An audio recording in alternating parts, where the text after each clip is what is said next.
Hi there. How are we? Now, look, I want to just start off the stream with just a heartfelt word to the Newcastle fans. Jokes aside, there's no need to thank us. I know you're saying to yourself, aren't these lads from Liverpool absolutely top notch, coming in, helping us with our PSR issues, helping us with the rebuild? And honestly, it's what we're about. You know, as a football club, we're a community club and we're here to help. So if us handing over £130 million, which let's be honest, we can do, if that helps Newcastle out in building a new striker, a centre back, I mean, I think it's the least that we can do. So just to kick us off tonight, no need to thank me. No need to thank us, Newcastle fans. It's okay. You know, you're welcome. We're friends. This is what we do. So loads to get through tonight, ladies and gentlemen. We'll probably talk about a striker at some point in the evening, but for now, you know, you're welcome. That's all I'm going to say. You're welcome. Loads to get through, friends. In all honesty, so much to get through tonight. We're going to be discussing the race for the striker search. We're going to be discussing centre-backs. We're going to be talking about Darwin Nunez, Luis Diaz, Federico Chiesa, and lots more in between. And by the way, look, seriously, I know as a Newcastle fan, you're sick of the sight of Liverpool. You're sick of the sight of me. You're sick of the sight of us talking about Isak. I get it. I really do. If I was in your shoes, I'd hate me, I'd hate Liverpool, and I'd be saying the same thing. But there's one thing that you just need to understand here. If there's no chance that Isak's leaving, and if we don't understand the meaning of the word no, why are you all so concerned? You know, I've seen so many people in my comments today saying, can you not read? Can Liverpool fans not understand he's not for sale? Then why are you so concerned? Just go about your daily business, pop into your Newcastle streams, enjoy yourself, safe in the knowledge that there's nothing to worry about. Because if there's nothing to worry about, you're all wasting your time, right? Or is there? Right. Wesley said, Craig, podcast was fire, loved it. Thank you, my man. First episode out for everybody tonight, by the way. It went out at 10 a.m. this morning for our members, but the podcast is coming out tonight. Mike said, forget this Isak fella, get me Dovbik and Xerxes. Yeah, I forgot to mention that Mike lost the plot, ladies and gentlemen. Much love, Mike. Much love. Where's John? I think this is career mode on FIFA. It feels mad, doesn't it? Honestly, dude, it feels mad, Lewis, to be talking about this. And look, I'm going to read out something from Dave Powell, who is the football finance expert on the newspaper that we won't acknowledge because they won't acknowledge us. So basically what Dave Powell has said is, and let this sink in, because this is astounding. He said, based on Liverpool's net plus PSR position and assuming profit for 24-25 expected, then using the example of a £20 million profit plus allowable deductions and a £105 million PSR limit, Liverpool could still lose more than £200 million in 25-26 and be PSR compliant after Isak, Wirtz, Kirkez, Frimpong and Mamardashvili. Let that sit in for a second. We could still lose another 200 million after buying a striker and still be PSR compliant. That is because we've been miserly in the market in recent years. So that's where we are at, ladies and gentlemen. Right.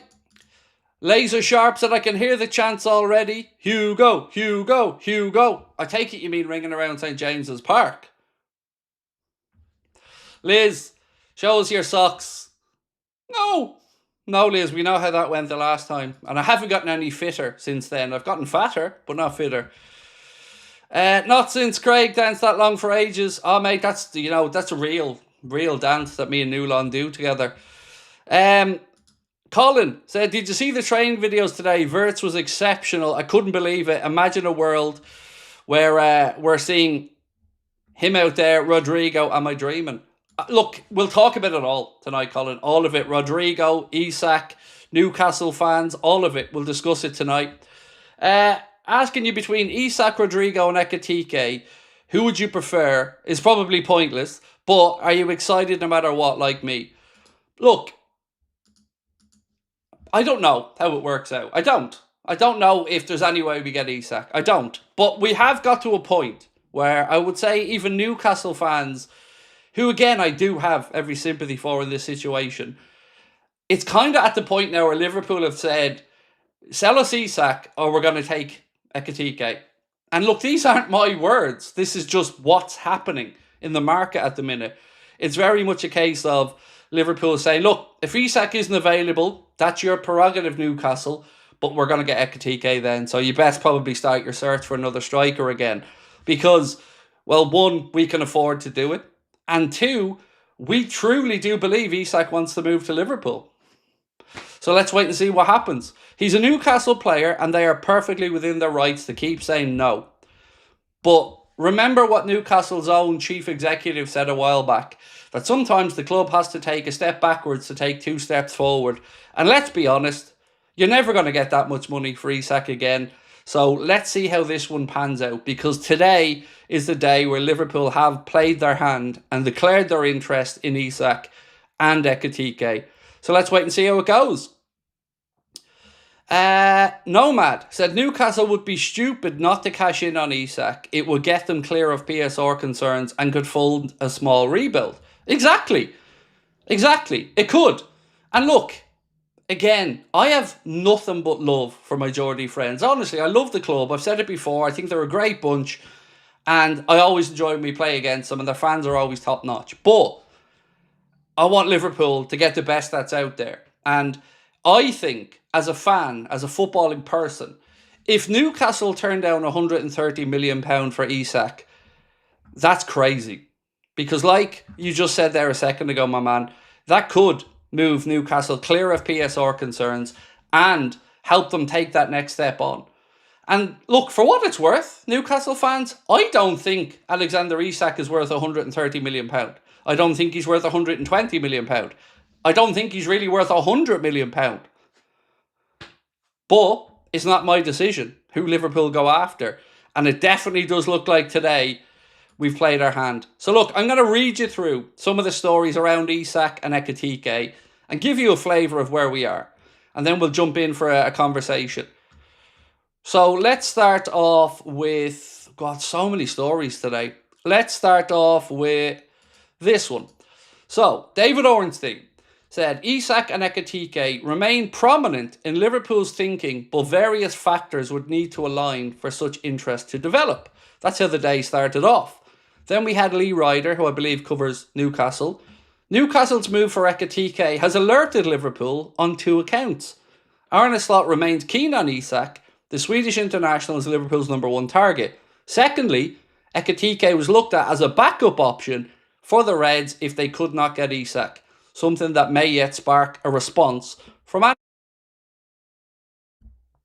Next up, we had David Ornstein again, saying Isak and Ekitike remain prominent in the thinking, but various factors would need to align. Ornstein already talking about Isak in the morning, having previously said he wasn't for sale. Now all of a sudden, there's uncertainty. Now, Darwin to Napoli is off. That's been reported by Fabrizio Romano as Napoli have reached an agreement with Udinese for their striker. But fear not, there's plenty of offers coming in from Saudi for Darwin, and we'll talk more about that in a minute. Moving on again to more stories here about the Isak Ekitike situation. Frankfurt have rejected a £70 million offer from Newcastle for Hugo Ekitike. Marcus Crush wants more, and the clubs have already signalled they'd be willing to pay more. On top of that, we have Ornstein saying Liverpool make approach to sign Alexander Isak from Newcastle. Liverpool say no formal bid, but are well aware of Newcastle's stance has always been that he's not for sale. Liverpool have communicated their interest in a deal for the 25-year-old in the region of £120 million. After that, Fabrizio Romano said, Liverpool's management have informed Newcastle about their plans to submit a £120 million proposal for Alexander Isak if the door is open to do so. On top of that, Sasha Tavalieri said things changed in the mind of Newcastle's owners regarding Alexander Isak. Unsellable in June, the Magpies have now opened up the possibility of his departure, having advanced on Hugo Ekitike. The price, £120 million upwards. Liverpool management informed Newcastle that we're going to be moving for £120 million. The Athletic have said Newcastle have long insisted Isak is not for sale at any price, but that has always felt reliant on Isak's own stance. The club have never expected him to push to leave, but should he be attracted by the prospect of moving to Anfield, perhaps that changes now that an approach has been made. The newspaper reporters from the paper who we refuse to acknowledge say Liverpool are stepping up attempts to bolster their striking options, with Newcastle forward Alexander Isak having emerged as their leading target. There's a growing feeling that Isak could be tempted by a new challenge with the Premier League champions. Then we also have the Anfield Buzz reporting there's fears at Newcastle that Liverpool's approach today was to unsettle Isak, who's in Austria for the pre-season. Luke Edwards of The Telegraph writes, Liverpool will be willing to offer around £120 million, but that has prompted the Newcastle hierarchy to reiterate the message that he isn't for sale. It remains to be seen whether that deters Liverpool. The suspicion is they would not have made an approach if they had not received encouragement to do so. And that's the interesting part of this for me, ladies and gentlemen. Have we received that encouragement to do so? Yes. Yes, we have. And I know, again, this isn't something Newcastle fans want to hear. I get it. But my job here as a Liverpool fan is to report the news and to talk about the subjects that are happening. And I'm not writing these articles.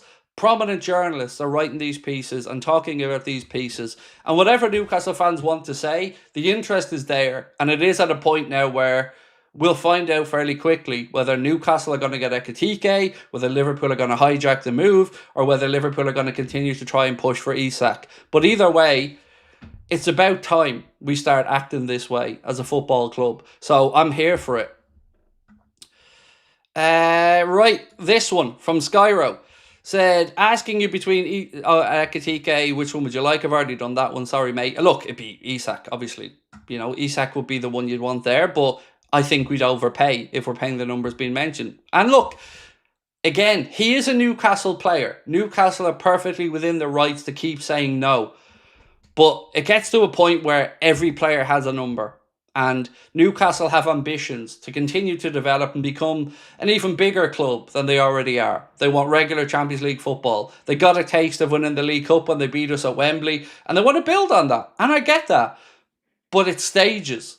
I know that they've got very wealthy owners, and I know that in a world without PSR, Newcastle would probably be able to be funded to do whatever they want. But the way the structure currently is, Liverpool have the most wiggle room in the Premier League and the ability to really push and test Newcastle's resolve. And that is going to be tested over the next month. Right. Mr. Ragab said, Sky are reporting that Isak's not for sale and Liverpool rival Newcastle for Coutinho. What about our centre-back targets? Right, well look, let's start this Sky conversation because this gets put up quite a bit. People come in and go, but Sky said this. Respectfully, watch what Sky have said on every transfer this summer. In my humble opinion, as a football fan, they're 2 days behind. 24 to 48 hours behind. And yes, of course, Newcastle's stance is that he isn't for sale. But what else would you expect them to say? You know, people need to start looking between the lines of these reports. And Sky are slow off on this one. Even Ornstein's opinion had changed from this morning to this evening about where Liverpool are at with it. And the centre-back search is still ongoing. We'll talk about that in a while, my man. Tipsy Dipsy said, evening, Craig. In the hospital with my daughter, going through third open heart surgery. Amazing to see Liverpool acting like this. Great to see. Well, I do hope your daughter is okay. And I hope the surgery goes well. And I can't imagine the fear that you must be going through as a parent. But love to you and your family, sir. Sincerely. And to your daughter, of course. And do let us know how she gets on. And I remember having the conversation with you before about your daughter and those surgeries. So we're here for you, my man. All of us as a community, all here. And I've no doubt the chat are sending love as well. John Murray, how are we, dude? Hey, Craig, love your videos. Thank you, my man. How confident are you that we'll get Isak from 1 to 10? I haven't got a clue. I don't know, mate. I can't sit here and tell you that Newcastle will cave. What I can say to you is I feel comfortable that Isak would take the move. Obviously, Isak will be respectful of Newcastle. Newcastle have 3 years, I believe, remaining on his contract. And they are trying to negotiate an extension. So, honestly, I don't know the likelihood of us getting him or not. But if there's any indication that Newcastle will sell, then I would say you can push that number up to 9 or 10. But Newcastle have to make a decision here. Do they want to keep Isak and maybe have to tone down what they'd like to do in other positions and lose Ekitike, because Liverpool will outmuscle Newcastle for Ekitike, it's one or the other. I don't think there's a world where Liverpool are going to sit back and lose out on their backup option to Newcastle if Newcastle aren't willing to do business on Isak. So those two transfers will be linked. Harty said, remember Isak was offered to us not so long ago. So Jurgen signed Darwin instead of the possibility to get Isak. And in hindsight, that doesn't look like the greatest of transfer decisions. But Newcastle, to their credit, they took the plunge with Isak. They've developed them into a great player. Eddie Howe's a really good coach. And I think if it wasn't for this summer and Liverpool having serious money and ambition, I think Newcastle fans probably would be resting a lot easier. But as I keep saying, one of the two looks like they're going to end up in a Liverpool shirt. Up to Newcastle, whether that's Isak or Ekitike. That's genuinely how I see this. Sam said, all right, Craig, I think the Isak deal is happening and think Newcastle denies it because Frankfurt would know how much money Newcastle would have to get Ekitike. So I said this to everyone yesterday, Sam. Let's look at it this way, is what I said yesterday. We know that Eddie Howe and Richard Hughes are good mates. They came up through Bournemouth together. We know that Newcastle want Ekitike.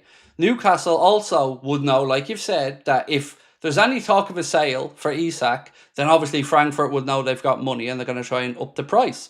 So I said it to you last night. There's no way that Liverpool don't have a plan. And there's no way that Liverpool aren't going to act. And today, they acted. And they acted to let Newcastle know the money's here if you want to take it for Isak. But if not, well, we also have some ambitions there on Ekitike, so we may make that move. This one from Ronan. If we splash 130 million on Isak, does that limit the money spent on a centre-back and the extra forward if Diaz leaves? No. Feels weird saying that, Ronan.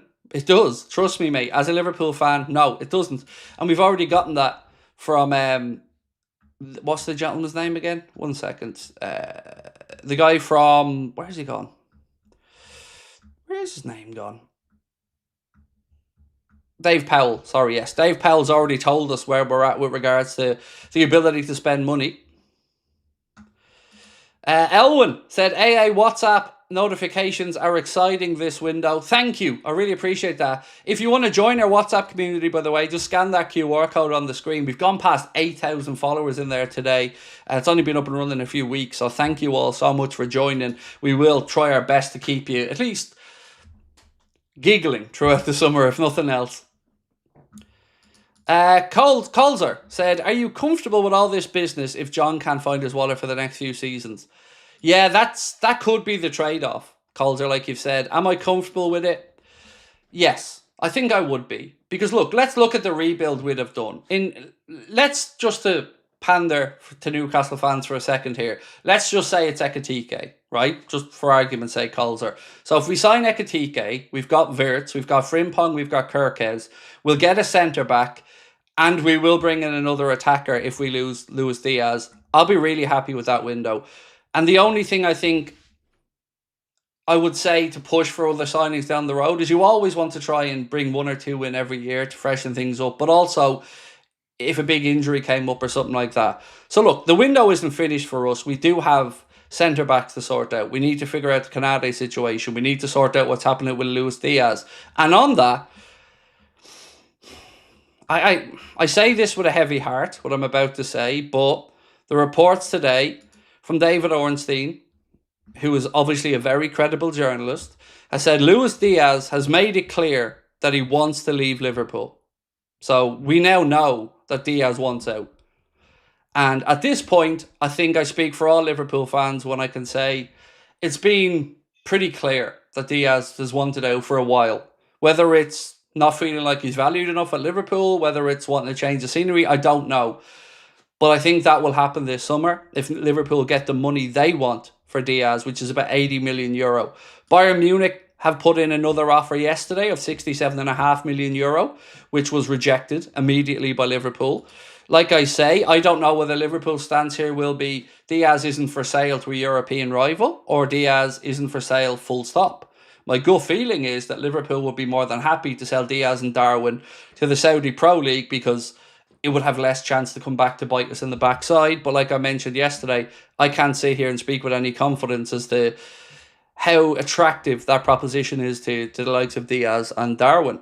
But on Darwin, God almighty, so much news today, folks. On Darwin, it's getting really interesting because Napoli have just agreed a deal with Udinese for Lorenzo Luca. It's a pretty mad deal, €9 million loan fee, then a €26 million obligation with add-ons at the end of it. But Romano said that Darwin's waited around long enough for Napoli. That deal is now finished, and Darwin has important offers to consider from Saudi. So again, we look like we will get the money from Saudi for Darwin, and let's see what happens with Diaz. What's this one? Jamie said, if he wasn't available, we would have asked, in my opinion. If he wasn't available, look, there's one post that I totally agree with, and it's the post that said, we wouldn't move or we wouldn't have inquired if we didn't get encouragement from the player side. I think that's absolutely true. The Times are reporting that Newcastle are readying to receive a £130 million bid for Isak. Senior sources at Newcastle stress they've not received an official bid yet. But again, why would Liverpool knock on the door unless the player or the player's camp has given us some encouragement? We wouldn't. No football club would, unless you've gotten a bit of at least a favourable nod from the players' camp. If Isak signs, it's going to be a red panty night. Well, let's ask that in the poll. For the first poll of the night. Let's go. Do you think we sign Isak?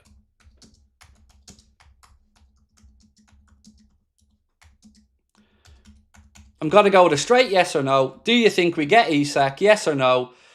And we'll drop back in and check in on that in a few minutes. There was this one, from Portadown Blue, that said, is there a risk that this is Newcastle trying to outflank us? Two things that are fair to assume. Newcastle don't want both, but also Liverpool don't want both. Are they forcing us down the Ekitike route? I think you're right, Portadown Blue, with the idea that Liverpool don't want both. I can't speak to Newcastle whether they want both or not. The company line from Newcastle is that they want both. But I struggle to see a world where Newcastle could not sell any of their top stars, sign Ekitike, sign Trafford, sign Alanga, bring in a centre-back, which is going to cost them 40 or 50 million. I don't see a world where they can do all that and still say PSR compliant. So I think something has to give for Newcastle. Whether that's Gordon, whether that's Isak, whether that's Barnes, I don't know. But if they have the ambitions to complete the window that they're setting up to do, they have to move somebody on, in my opinion, or they're going to have to lower their ambitions of the type of players that they're after. I don't envy Newcastle fans in this position. I totally understand their frustrations. I totally understand why they are sick of the sight of Liverpool and me and any other Liverpool fan, but it really doesn't change the situation the way it is. Liverpool aren't going to sit back and watch Newcastle sign Ekitike and keep Isak.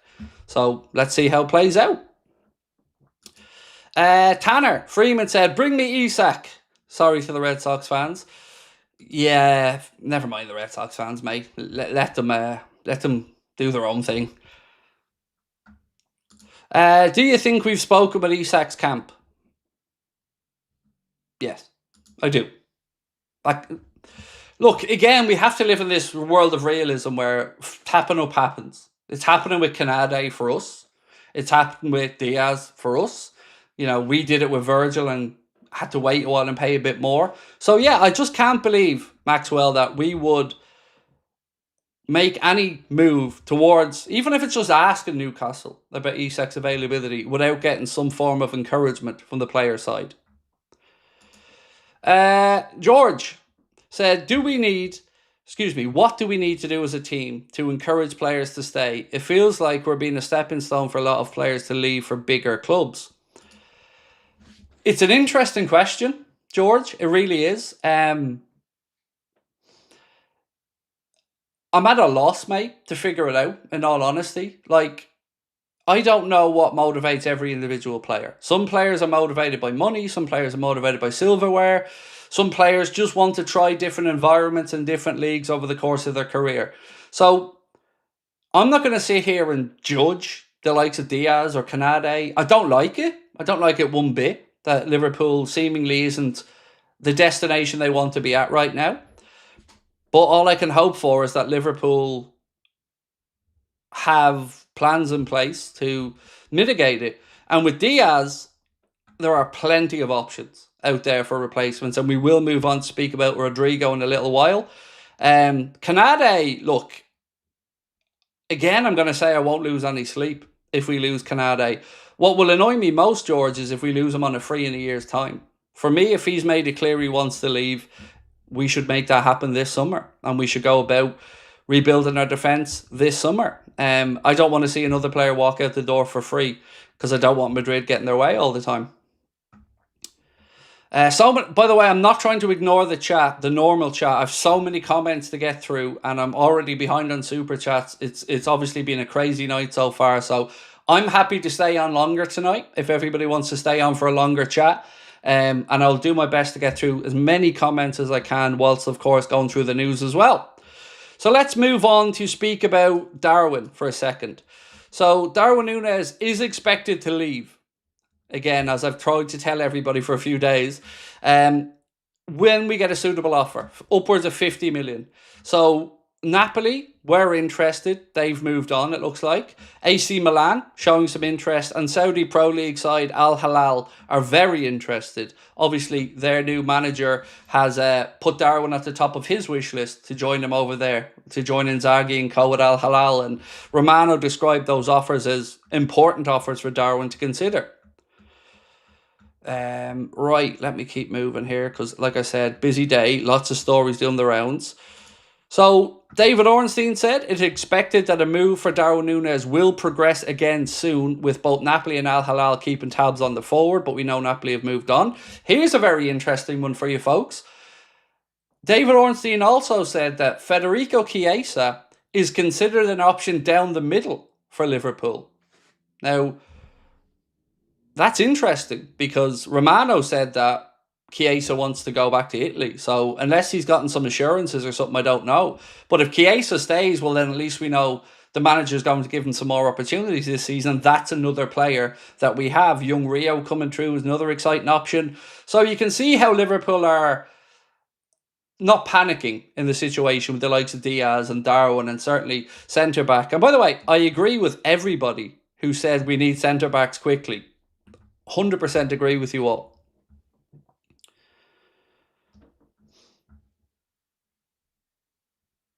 Alex said Saudi window opens tomorrow.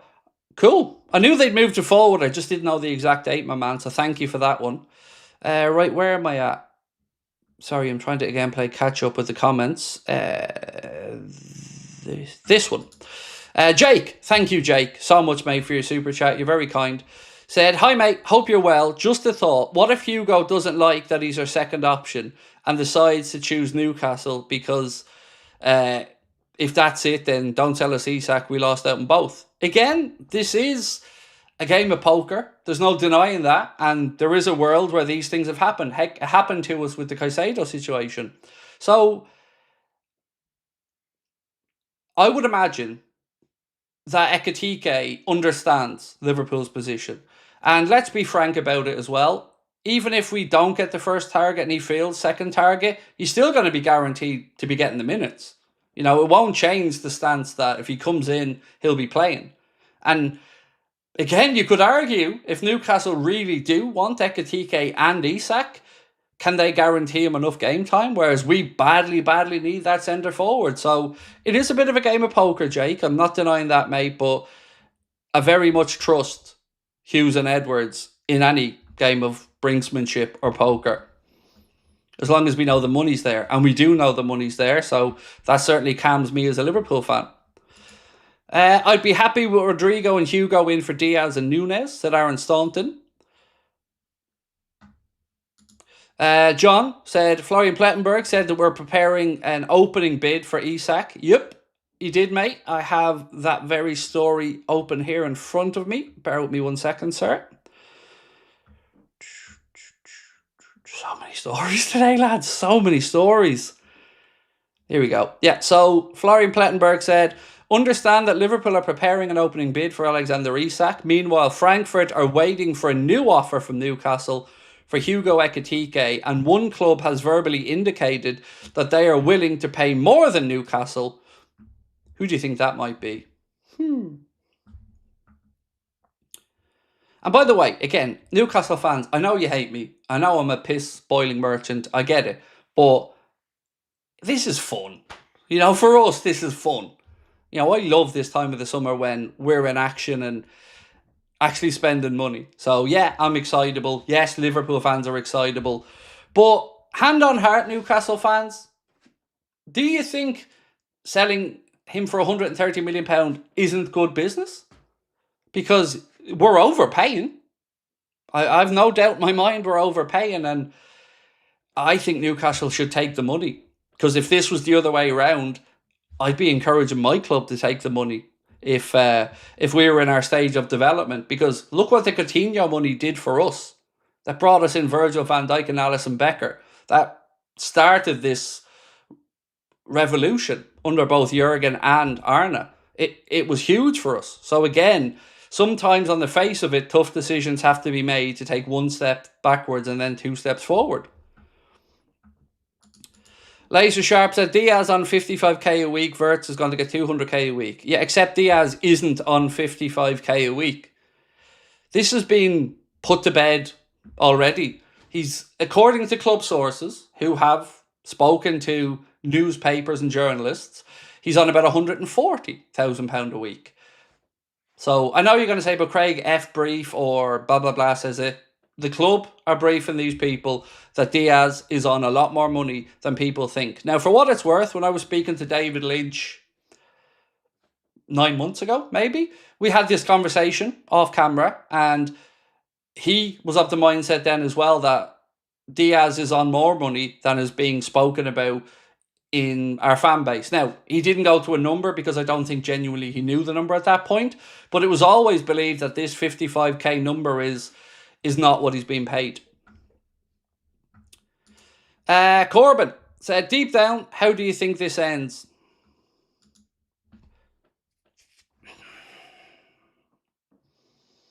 I think it depends how high the number gets for Isak. Honestly, like if Liverpool go above 130, can Newcastle really turn that down? I don't know. I think it ends up with us getting one of Ekitike or Isak. I wouldn't be confident enough or arrogant enough to say to you which one. Right, let's check in on our poll. So we said, do you think we get Isak? We've had nearly 3,000 votes on it. Once we hit 3k, we will knock it on the head. And so far, people are feeling pretty confident. Yeah, we're about 80 votes away now from getting 3,000, and then we will click on the results. Do you think Canade will renew or leave next season? Said Hellmaker. It doesn't look like he's going to renew, but I would rather he left this summer than for free next summer. For obvious reasons. You know, I'd seen a player walk out the door again for pretty much free. I know we got some money for Trent in the end, but I couldn't, I think. And I don't want a player in the team for another year who doesn't want to be here in the future. I'd rather we just try to strike some type of deal with Madrid. Canade's turned down interest as well, by the way, from Saudi Pro League, who were offering a lot of money, but he'd no interest in it. He wants to stay in European football. I don't want anybody at the club. And I would say most football fans feel this way about players. I don't want anybody at the club who doesn't want to be here. And I don't think he's irreplaceable, even this summer. But I also will admit that there's a bit of hypocrisy at play here, because we're telling the world that we want £50 million for Canade with 1 year to go. And at the same time, laughing off the idea of paying £45 million for Gay to Newcastle, who's in a similar position. And he'd be a homegrown player. So I do understand the hypocrisy of all of this at times, but it's also part of the fun of it as a fan to be able to kind of be a hypocrite and look at it like that. Right, so 69% of the people that took part in the poll said that yes, they do think Liverpool get Isak. I don't know. I don't know, lads. I'm unsure as to whether we do or don't get him. But at this moment in time, the window's heating up for us again. Obviously, with what happened with Diogo, there was a pause on things. The game against Preston felt like the start of the healing process, like I mentioned, and everybody paying the respects to Diogo and Andre. And now it feels like we're back to work, and Liverpool are looking to get things moving before the lads head off on the pre-season tour. Would you take Sancho or Garnacho as cheap rotation? No. And not because of the footballing ability, but because they seem to have problems follow them. So no, I wouldn't, Colin. And again, not just down to the footballing stuff, because of some of the attitude things as well. Aaron said, this window's been unbelievable, but still think we need a midfielder, centre-half and striker. I don't know on the midfielder part, Aaron. I'm on the fence on that one because it'll come down to what Arne wants to do there. And if he thinks Bajcetic can do it or McConnell can do it. But definitely need a centre-back, probably 2 centre-backs. I think we will sell Diaz for what it's worth. Don't take that as a guarantee, by the way. That's just an opinion. That isn't based off inside information. But I think we'll sell him. So then what do we do after that? That's the interesting part for me. Do we go for Rodrigo? And let me ask the chat that. Okay. 1 second.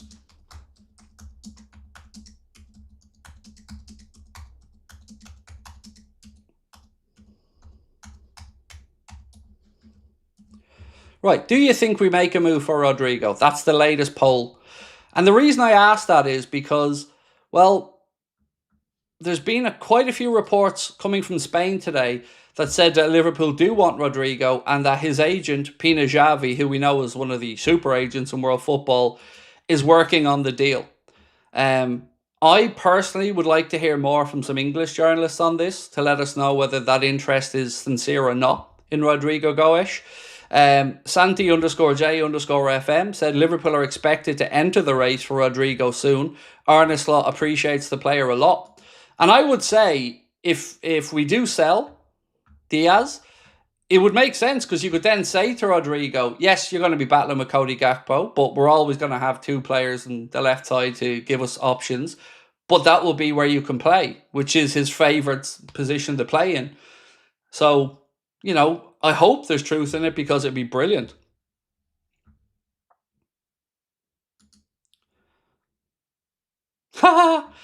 So the Mail Sport have said Marcus Rashford was floated as a shock transfer target by Liverpool. Okay, Mail. Sure thing. S4T said, I've always liked the thought of Haddo, but today I've seen 60 million is the asking price. Is it just me or is this a bit much? Yes, it is. For an 18-year-old, seems a lot to me. But I think Canade is going to steer where our first centre-back purchase comes. Because if we think Canade is going, I think we have to bring in somebody with a bit more experience first to make sure that if we go for that young centre-back in the future, we're not leaving ourselves short of experience. Yeah, I don't know. It's going to be interesting to see how we handle the Canade situation. Eddie said, I think I'm coming around to the Isak deal. Good man, Eddie. Good man. Sean Lester said, we're going to be unstoppable this season. And thank you, Sean, for being with us as a member as well for 16 months, my man. Right, let me just drop into the other chat as well. I want to make sure I give everybody a chance to have their say tonight. Luke James said, Craig, it was great seeing the boys train with a smile back on their faces and having a laugh today after the tragedy of Diogo. Keep up the hard work, mate. Appreciate you, my man. Thank you. Yeah, it was lovely. I did watch the inside training video today. Rio looked good, didn't he? Young Rio. Leaving people for dead. That looked good in the training pitch, dropping a shoulder, gone. Yeah, it was good. It was good to see. And like you said, it feels like slowly but surely things are coming back to what could only be the new normal, because obviously people are still going to have a lot of thoughts of Diogo, and I'm sure being around the accent, not hearing his voice and seeing him there is tough as well for the players and the staff. Kirkes and Frimpong in the video. Yeah, I noticed that the band's there. It was good. It was good. It was lovely to see. Today it was nice. It was nice to see the lads back. Any word on a backup striker? I wonder if we're going to get one. I know we're going to lose two because of the tragedy with Diogo and we're selling Darwin. But I wonder if we bring in one striker, whether that's Isak or Ekitike, and then a versatile player. Or we look at Gakpo central. Or we look at Wirtz as a false nine or Szoboszlai as a false nine. The more I've thought about it, the more I feel like one striker is probably going to be the play, because whether it's this year or next year, I think they'll feel Jayden Danns will be coming through the pipeline and they don't want to block his progression. Rio will be 22 in 2030. The future is bright. I know, it's crazy, isn't it? It's crazy, man. What's this? More messages coming in. Right. So, Fabrizio Romano has just said, crucial hours, crucial days ahead in the summer transfer window as Liverpool and Newcastle are involved in a big story, a potential domino with huge movements taking place between the two clubs. That last part about huge movements taking place between the two clubs. Interesting choice of words there, because that certainly suggests like there's going to be some trading between the clubs.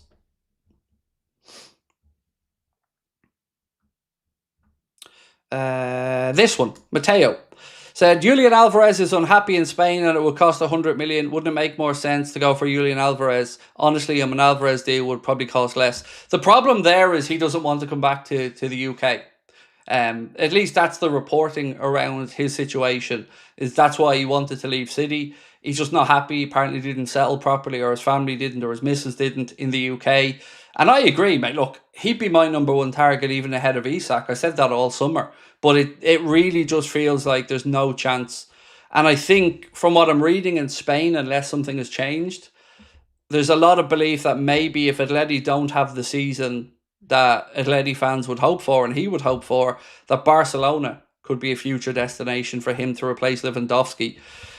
So yeah, look, I'd love him. I just don't think it's possible. Where did he post that? He didn't, he said it. So again, Andrew, just look for any of the Liverpool aggregator accounts and you'll see the quotes. Some of them are from videos that he's done. Some of it is from pieces that he's written. But ultimately, all the quotes attributed to him are legit. Zoidberg said, I'm sitting here smoking a cigar and sitting on my Scotch Cuban with Alonso, focus on Leverkusen project, and the rat gets demolished by Barca and ends up second in the Liga for years to come. I like it. Elmir said, what a time to be a Liverpool fan, Craig. Buzzing. Oh, mate. Honestly, how many years have we waited for this type of window? It feels like a fairy tale stuff. Even reading this, like I mentioned earlier, from Dave Powell, to say, like, based on Liverpool's net spend and PSR position and assuming profit for 24-25, using an example of £20 million, Liverpool could still lose more than £200 million in 25-26 and be PSR compliant after Isak, Wirtz, Kirkes, Frimpong and Mamardashvili. Remember that part. We could lose another 200 million after bringing in this example Dave gave was Isak. That's crazy. And obviously we'll have sales as well. Now, that's not to suggest Liverpool are going to spend that much money. It's an example of Dave saying, how much wiggle room we have before we have any PSR issues. Craig, do you think Liverpool should have accepted the Diaz offer? It's really difficult for me to answer, mate, because I don't know what Diaz's position would be towards Al Nassr, let's say, as an example. If Liverpool feel that there's bigger money coming from the Saudi Pro League for Diaz, and Diaz is maybe open to that, then I totally understand Liverpool holding firm on their valuation of Diaz. Or also, like I mentioned, it could be the fact that maybe Liverpool don't want to sell to a European rival. So maybe the idea of selling Diaz to Bayern or Barca, they fear, would strengthen a competitor in the Champions League. So, we'll wait and see what happens with it. But Liverpool's valuation seems to be about €80 million. And as of yet, nobody's hit that number. Do you think, if Lucho leaves, do you think Wirtz will play on the left? It depends on the replacements. Honestly, it depends who we may bring in. Like, if Rodrigo was real and that interest happened, you can see him and Gakpo being the options on the left. Wirtz being the advanced midfield player. But look, that's what this is all about for us this summer, is options, firepower, and being able to challenge and compete properly across all competitions. So it's exciting times. It's almost unfathomable, some of the business that we're looking at, but that's where we're at this summer. It's been a huge change of direction from Liverpool with the spending, and Liverpool wanting to build something generational, for want of a better phrase. Have you seen what Dominic King has said? I did see something, mate, just before I went live. Is it Liverpool are prepared to smash the transfer record for the second time as Alexander Isak's Newcastle future was cast into further doubt? It will be a British record fee to secure the Sweden international in advance of 125 million. I'm starting to feel more and more like Liverpool really do think they can get Isak. Like, for Dominic King, who, by the way, hates me, which is funny because I forgot he existed. But Liverpool are prepared to smash the transfer record for the second time as Isak's future cast into doubt. But it's the phrase that he's used for the next line that really caught my attention. It will be a new British transfer record to secure the Sweden international. Not it might be, not if Liverpool were to do it, it would be. Just straight to it will be. Again, these are journalists. I would fully expect they'd have more information than I would. I'm just a fan.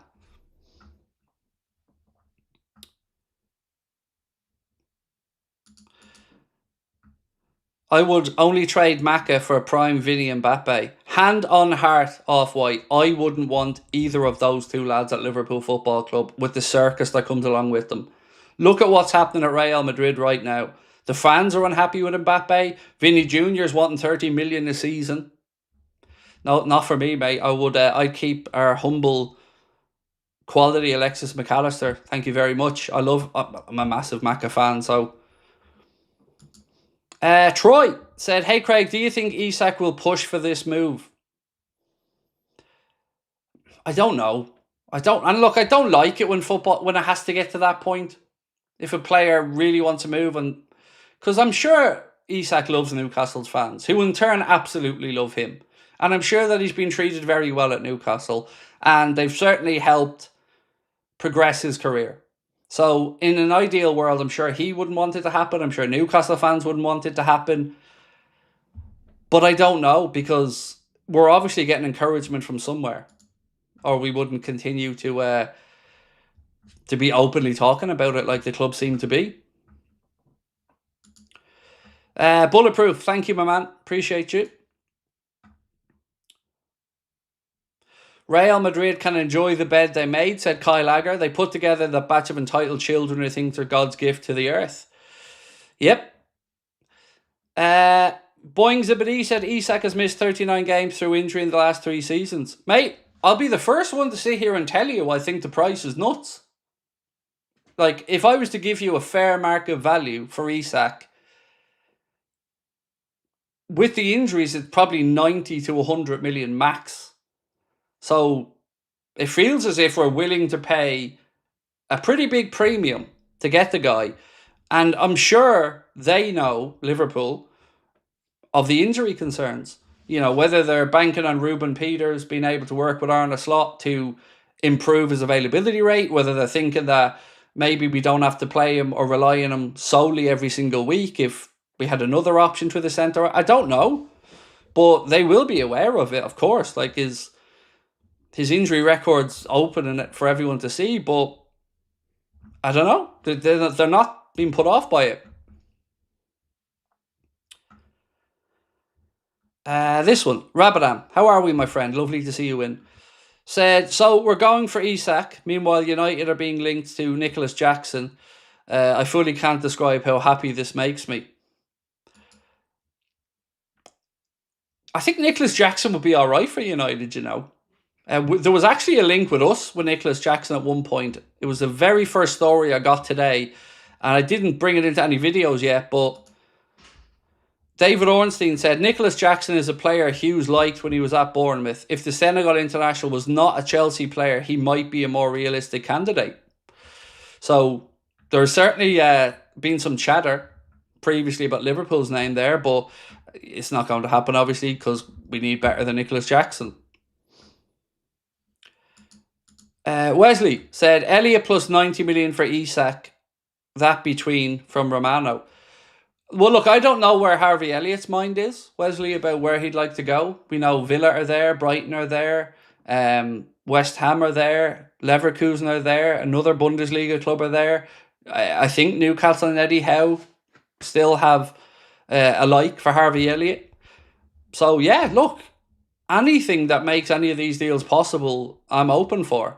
You know, and Elliott will leave the club this summer most likely. So, one, I'd like Elliott to be happy and get game time because, you know, I think he's been unlucky at Liverpool. So, I want him to do well. And I think Newcastle would be a great club for him to join. I think the Jordie fan base would love him as well.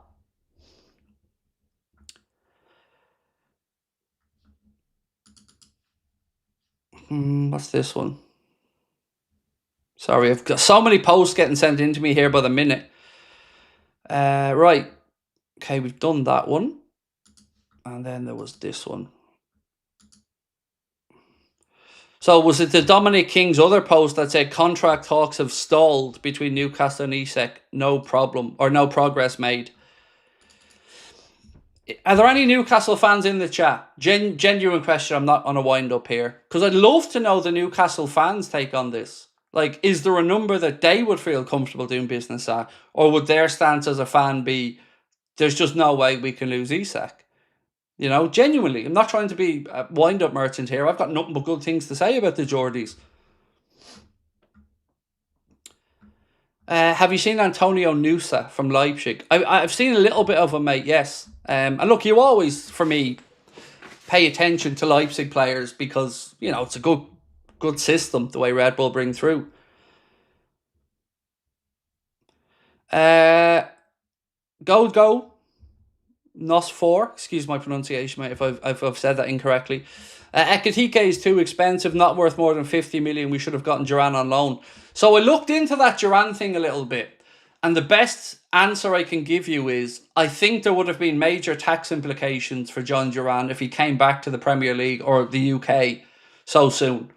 That's my understanding. Now, I'm not saying that that's the reason Liverpool didn't look to make a play for him or not, but I think it'd certainly be a reason why you didn't see more Premier League clubs interested in John Duran. Remember when Jordan Henderson was leaving Al Ettifaq?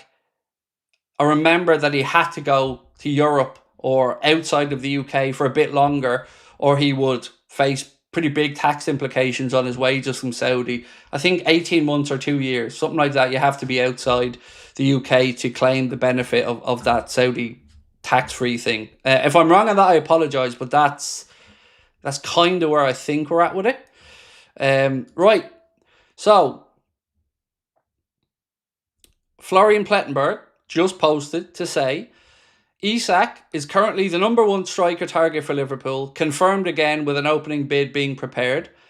It's expected that Liverpool are ready to enter the race with a bid in the region of 100 to 120 million euro, he said, which I think is low. Club-to-club talks have already taken place. Shit's getting real. It's getting real, isn't it? Wow. So, do you think we make a move for Rodrigo, I asked? We've just hit the 3,000 votes. 70% of you guys think that's possible. I'm glad I'm sitting down when I'm about to say this, because imagine a world where Liverpool line up with Salah on the right, Rodrigo on the left, Isak through the centre, Wirtz in behind, and Maka and Gravenberch there. Szoboszlai is an option. Gakpo is an option. Young Rio is an option. Chiesa is an option.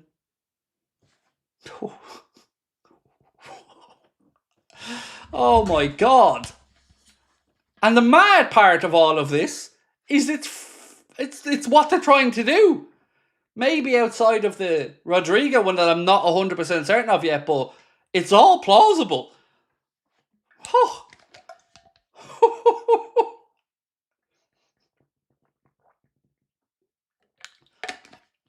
That is that is honestly filth. That the idea of that is filth. Right, few shameless plugs. If you haven't, please do hit that subscribe button, ladies and gentlemen. And again, get that like button hit as well. We appreciate you in tonight. Scouts Galactico said Mike. I know, man, it's crazy. It's crazy. Craig, you deserve an icon card on FIFA. Oh, mate, you're very kind. Look, I love these nights. I live for days like this, where I get to come on and we all are in great mood. I love it. This is heaven for me as a content creator and as a Liverpool fan.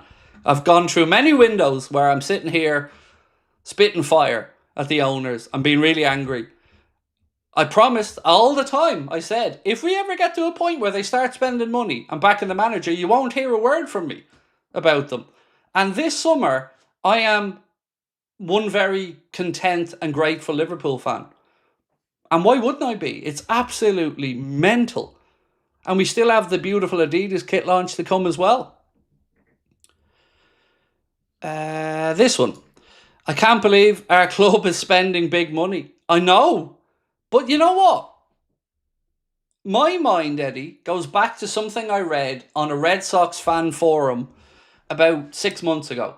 I read a story that said FSG and John W. Henry are currently investing in infrastructure projects in and around Fenway Park because they believe overinvestment in the squad right now is a waste of money because, and I don't know anything about baseball, because the LA Dodgers are about to have a period of dominance. And that when that period of dominance is coming to an end and the infrastructural projects are done and the money is coming in from them, that they will then go back in. And it got me thinking, did John W. Henry, Tom Werner and Mike Gordon, did they see the wobble from Man City and think, now's the time? Guardiola's future, 2 years on his deal, will he see it out? Who knows? But they wobbled last season. The business that they've done this season hasn't been too scary. And I just get the feeling that something has clicked between Arna winning the league, City having that wobble, Liverpool having the ability to spend money. They've just said, now is the time to do it. Now is the time to make that big play and turn Liverpool into a dynasty. That's how I feel this is panning out. Don't know if anybody agrees with me on that, but that's my take on why we're suddenly seeing this change of stance on spend the money.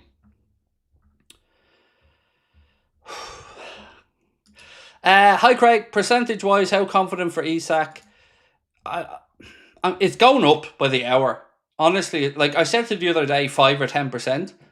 Now with the Plettenberg story and the Ornstein story and the information we got today about Isak being open for the move,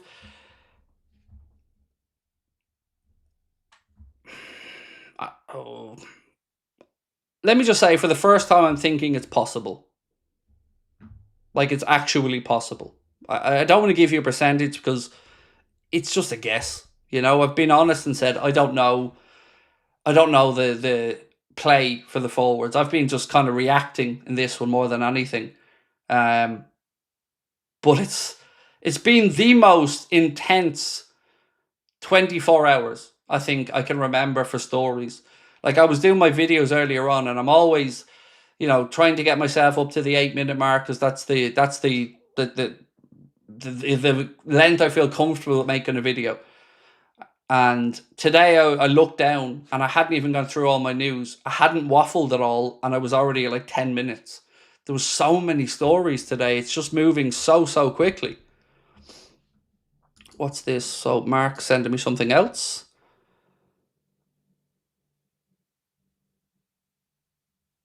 What's this one?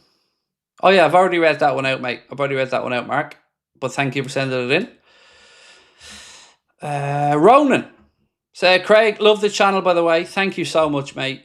Thank you for your support. Do you think if we sell Diaz and Núñez, should we keep Elliott for cover across the front three? No. Look, I love Harvey Elliott. I think you all know that. But this is the summer for him to go and play football. And I do like that Liverpool are looking at it with 40 million with a buyback option for Elliott or 50 million without. Because he's a red through and through like all of us. But if I'm Harvey Elliott and I've just come off a season where Curtis Jones has gotten more game time than me, I've struggled for minutes, and I've seen Liverpool bring in Wirtz, he's going to move because he deserves to play. You know, he's been the standout player of the under-21 Euros. And I think for him now, it's about getting time to play. And I keep coming back to the same thing. But his body language at the end of the season told me everything I needed to know. He was breaking down in tears. And he just knew that this could be the goodbye. And it's one of these situations where it's understandable for everybody. And I want Harvey to go, build himself a good career, play, and then show what he can do. And then if he does do that, Liverpool maybe trigger that buyback option if they can include that in the deal, and maybe we do see him again. But for now, it looked very, very much like he's going to leave this summer.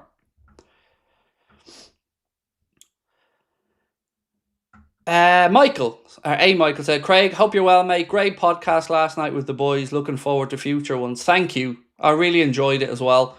It'll be out for everybody in about 10 minutes. It'll go live for everybody on all platforms, on Spotify, on Spotify and on YouTube anyway, as a video podcast. So yeah, it'll be out later on. And we'll start it again in in August, because the boys are off on holidays for a couple of weeks. But we'll be back at it once a week then from August. Right, where are we at? This one.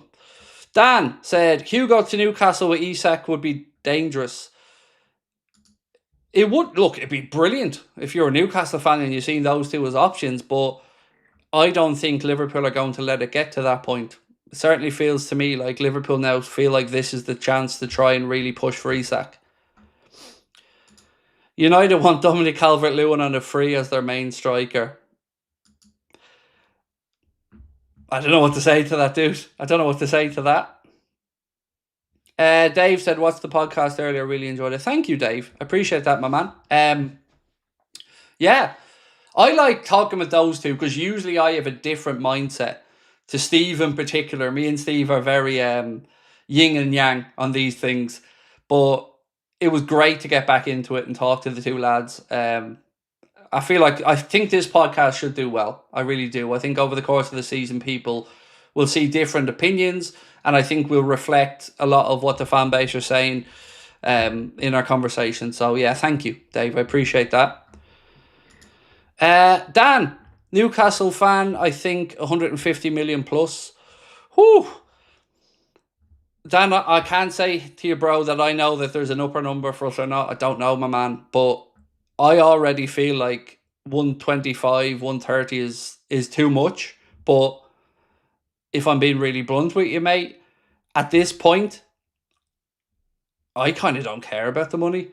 I just look at it as if the club are comfortable with it. And if Liverpool think he's going to improve us, which I think he would, I'm relaxed. But I do sincerely have sympathy for Newcastle fans on this, because you're probably just thinking, are we ever going to get this break? You know, we're building. We've got some silverware. We're back into the Champions League. I feel for Newcastle fans in this one. I do. I have nothing but respect and admiration for Jordies. I say it over and over again. Great people, great fan base. But this is Liverpool trying to build something special, and it seems like we're really willing to test Newcastle's resolve on this one. Bulletproof said Rodrigo comes as our striker, then Isak next season. So I don't know if people would agree with me on this, but for me, Bulletproof, I think this is the now or never summer for Isak with us. I'm not saying to move to a big club, but I really do think it's now or never for us, because what we aren't going to allow to happen is Ekitike to just join Newcastle if there's no chance of us getting Isak, because he's the number 2 option. So I feel like, as blunt as this sounds, it's either sell us Isak or we're taking Ekitike. I know that's shitty. I know it sounds horrible, but it's football. It's business. And right now, we're the bigger fish. So, that's where I see this one headed. James said, Newcastle have sold Longstaff to Leeds. Do you think they might be making space for Elliott? Not sure. Probably a question for Dan there, or one of the Newcastle fans, mate. But I know Eddie Howe's an admirer of Harvey Elliott. And if I'm Harvey Elliott and I'm looking for a club, sincerely, Newcastle would be right up there on the top of my list. Go and play for a great fan base, in a really good atmosphere to play football in, knowing you're going to have Champions League football as well with Newcastle. And Newcastle are a club on the up and up. So I could see all the appeal there for Harvey Elliott to go and play for Newcastle. And if I'm him and all the options are on the table for me, like the ones we've spoke about, West Ham, Villa, Brighton, Leverkusen, Newcastle, I'd pick Newcastle if I was him. I think Newcastle are a really good club.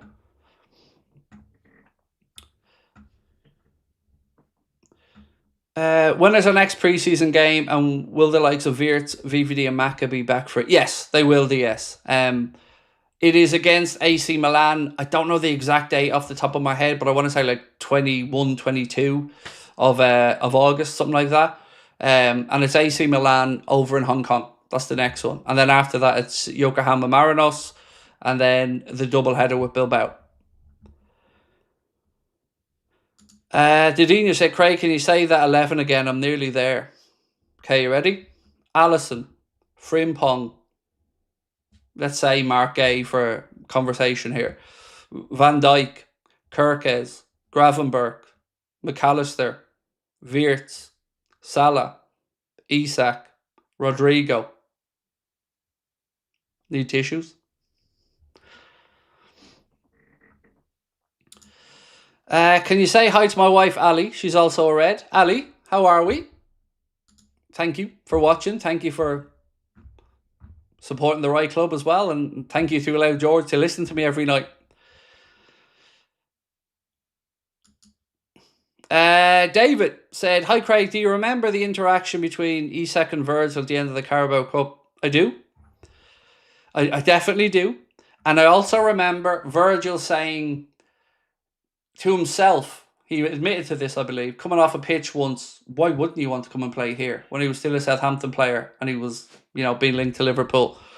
And we are a very attractive proposition at the minute as well. We've just won the Prem and have ambitions to win more stuff soon. So, yeah, it's crazy. Right, did I not have a poll running? Right, I want to ask you, I want to switch it up for a minute and talk about an outgoing. What do we think happens with Ibrahima Konate this summer? Because, look, we'd all love him to extend, but it really doesn't look like he is going to extend. So, the situation for Liverpool will be either sell this summer or let him go for free in a year. And I don't think letting him walk in a year is a good bit of business. And I don't think he's going to be the difference or not between winning a Premier League or a Champions League. I don't think moving him on is going to be the difference between that one way or the other, because I don't think he's that important of a quality player in the team. He's a good player. I really like having Konate at the club, but I'd like us to deal with Real Madrid this summer and not be rinsed for another player. So for me, ideally, try to do a deal with Rodrigo, coming in the opposite direction and money on top of it, obviously, from our side. But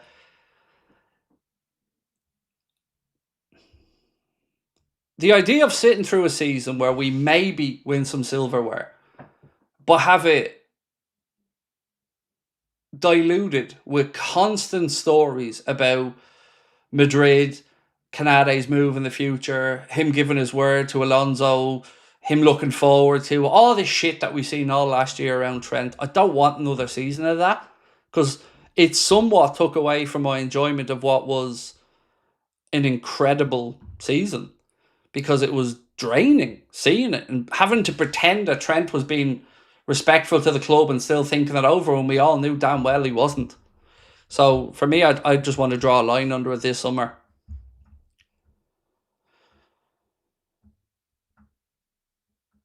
Canada is literally a big reason we won the Prem. Was finally fit for the majority of the season. Look,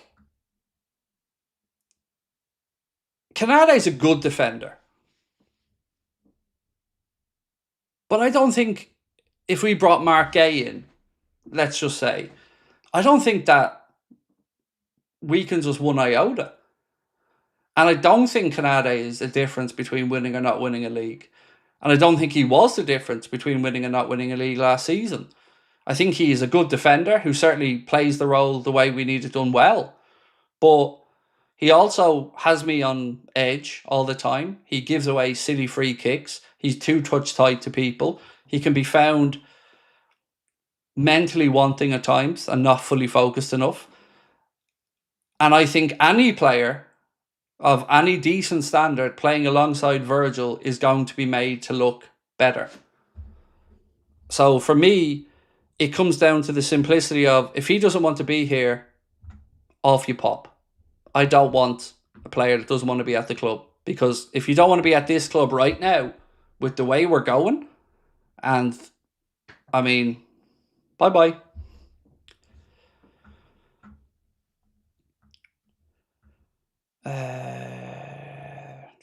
This one, Marcus. So I would love to see if the Reds sing next season. The Reds have got no money, but we'll still win the league. Yeah, yeah.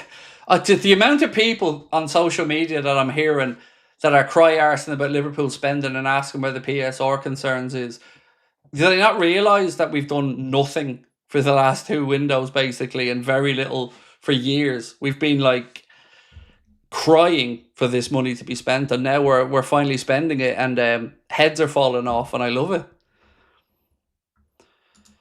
LLJ said, man, what a time to be a Liverpool fan. We've added Wirtz, Kirkes and Frimpong, where Isak and Rodrigo, quite frankly, is the best squad in the world overall. Yeah, I know. But Arsenal are agreeing a new deal with Newquiries, so, you know, who's really won the transfer window when they've brought in Madueke, Subamendi, good player, Norgard, solid player, and Gyökeres, who's good, but again, not scary. So I don't think anyone's business is moving them ahead of us in this window. If anything, I still say we're ahead. Gavin said, your strategy of trying to bully the Saudi. Who the fuck said we're trying to bully the Saudi, asshole? Don't be coming in just throwing your aspersions at our club. We know damn well what Saudi are going to offer because there's a connection there. Remember, they tried to bring Michael Edwards over. Michael Edwards has a channel of communication straight to Saudi. There's no us trying to bully Saudi for anything. And if you're talking about us trying to bully Saudi for the Isak situation, we're not the ones stopping them from spending money, mate. The PSR and the rules are stopping them from spending money. So we ain't trying to bully anyone. We're just trying to look after our own interests and buy a player. If you don't want to sell him, that's your prerogative. But, you know, we'll just take Ekatike and tough shit. Sorry, I tried to be polite about it, but if you want to be an asshole, I can be an asshole like that. We're the big fish in this pond, mate. Deal with it. Corn and Pew said, extremely worried about our centre-back rotation getting forgotten about. We need at least one more. Don't worry about it. It's not being forgotten about. It's not. You know, we're fans and we know it. So make no mistake, the club knows it. Look at this. Look at this gobshite. Look, you're rattled, but you can't buy Isak. I can spell though, you dumb fuck.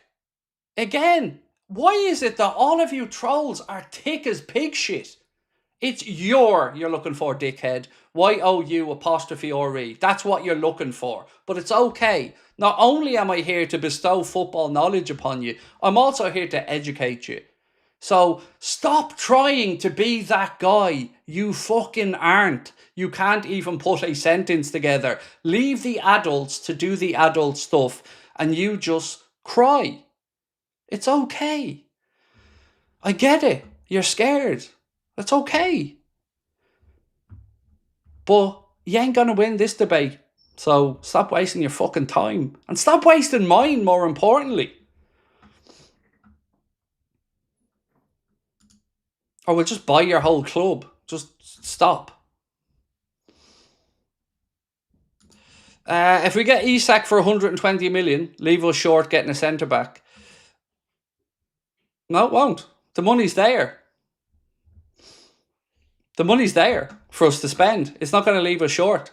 And I know it's ironic me saying that, because it feels ironic me saying it as well. But the money's there. And Liverpool know we need a centre-back. But again, I got to say, I can't imagine a world where we sell Jarell Kwanzaa without knowing that we have some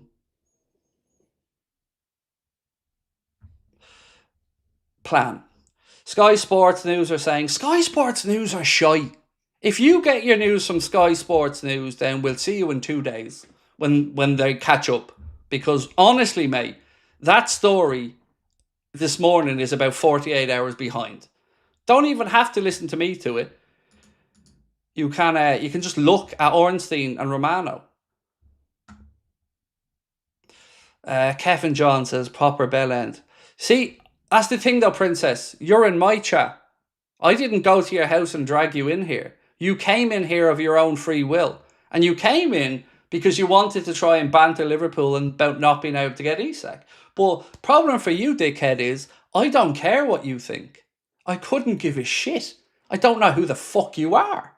So don't think you can come in and slag us off and it's going to hurt me. I don't care. I'm in here having the time of my life tonight. My club's acting like one of the biggest clubs in world football. And I'm here for it. And I've waited years for it. And I tried to be respectful at the start of the stream. Stop falling for the rage bait. How about I stop reading your chat? Because I can just turn it to member-only chat and talk to my members, no problem. So, again, telling me to stop. I'm not the one writing the shitty comments.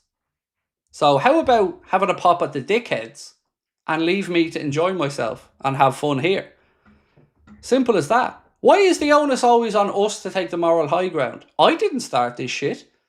So I'm not going to deal with it. Simple as that. Right. Golden Husky. Frimpong and Kirkes are absolute missiles on our wings. Brute pace, delicious crosses for Isak to head in. Wonderful overlaps for Salah and Rodrigo to cook. The speed in the wide areas is going to be really fun to see this year. And the work rate, particularly of Milos Kirkes down that left side, it's going to be a joy to behold. And I'm really intrigued to see what happens between Frimpong and Bradley. Which one Arne utilises at the start of the season.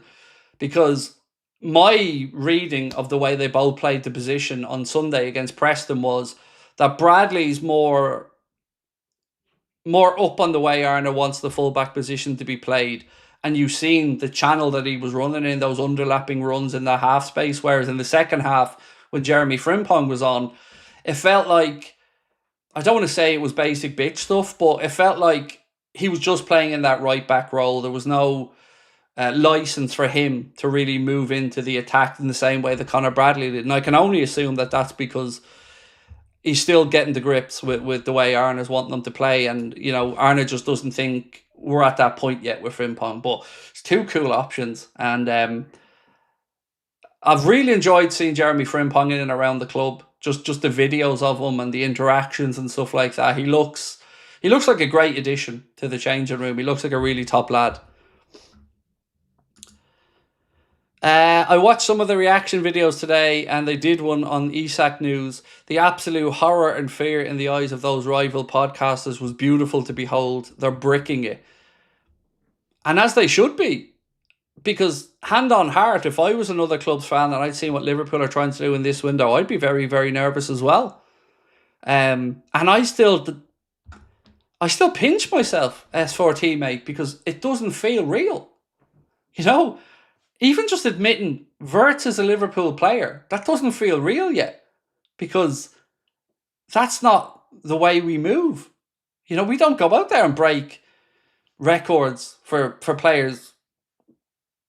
We just don't. And 116 million or whatever it was for him, just... I know we've broken centre-back records and the goalkeeper, but that was a different scenario where there was a boatload of money coming in. This has been the delivering of a promise that has been, you know, teased for years, and now it's happening, and it's incredible.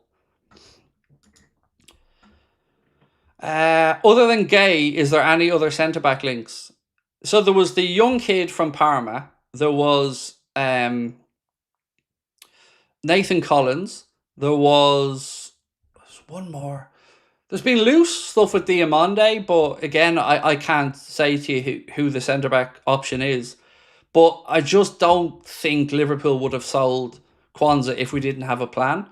And I don't know if Liverpool maybe look at the price being asked for Gay is too high. You know, all clubs are going to want to sell high and other clubs are going to want to buy low. So Haddo, another option. I don't think Haddo... I don't think we can buy Haddo yet without knowing what happens with Canade. I think that's probably what's causing the pause here for Liverpool, because ideally it was written that Liverpool's plan was to bring in a younger centre-back. So unless Liverpool naively thought maybe we could reach an agreement with Canade and that if we sold Jarell Kwanzaa, that we'd go out and bring in the likes of a Jarell Haddo, because the young centre-back was what was being mentioned. But I just wonder if the Canade situation has got us hedging our bets a little bit there. S4T, thank you, bro, for gifting 50 memberships. That is incredibly kind of you, man. Thank you. Matthew said, good evening, Craig. If only we had a Newcastle version of Bayern space during the Wirtz saga, I still feel we'll end up with a Ekitike.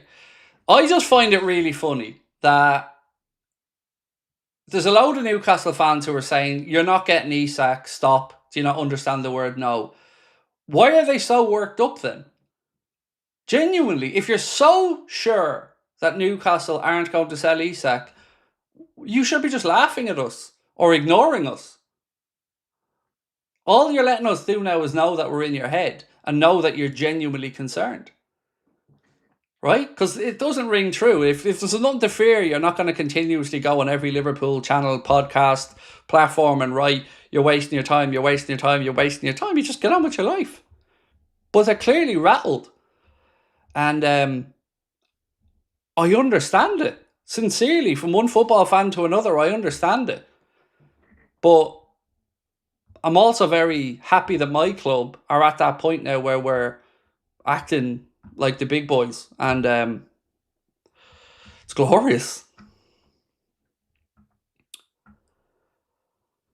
James said, Craig, I know you like a bet like myself. What would be your big bet for next season? I never bet on anything over the course of a season because I haven't got the patience to wait that long.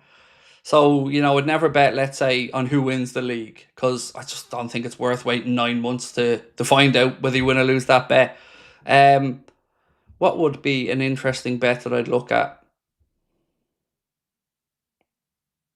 I'll have a look at Liverpool winning the two big ones, maybe. Something like that. Liverpool to win the Champions and Premier League.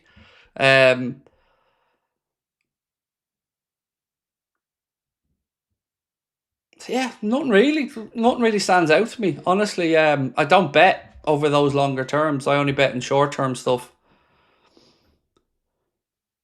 Matt said, fun question, what happens in January? Is that meant around the AFCON? God, good question, mate. Well, look, if you brought Rodrigo in, that'd give you an option there, wouldn't it? You know, if Salah goes and Rodrigo could shift there to the right, we know Frimpong can shift to the right, we know Soboslai can shift to the right. If Federico stays around, which Ornstein said this morning that he's been looked at as an option centrally for Liverpool this season, we know he can also shift to the right. So I'll never sit here and tell you it's not going to be a loss losing mode for a while. Of course it is. But I do feel we're going to be better equipped this year. But it's a good question. Yeah, that's my best guess at it, mate. Somebody else gift something. Oh, Baz, thank you, man. Baz gifted 5 memberships as well as S4T. Gifting those 50. Absolute legends. Thank you so much to all of you. Add Isak and Rodrigo equals a super team, said Dazzy. Oh, mate, it's the stuff of dreams. Absolute stuff of dream. Like, it is fantasy manager stuff. Like, it's crazy. Itachi said, this is an absolutely insane time to be a Liverpool fan. Yes, sir. It is. Craig, can we go back to member-only chat? No.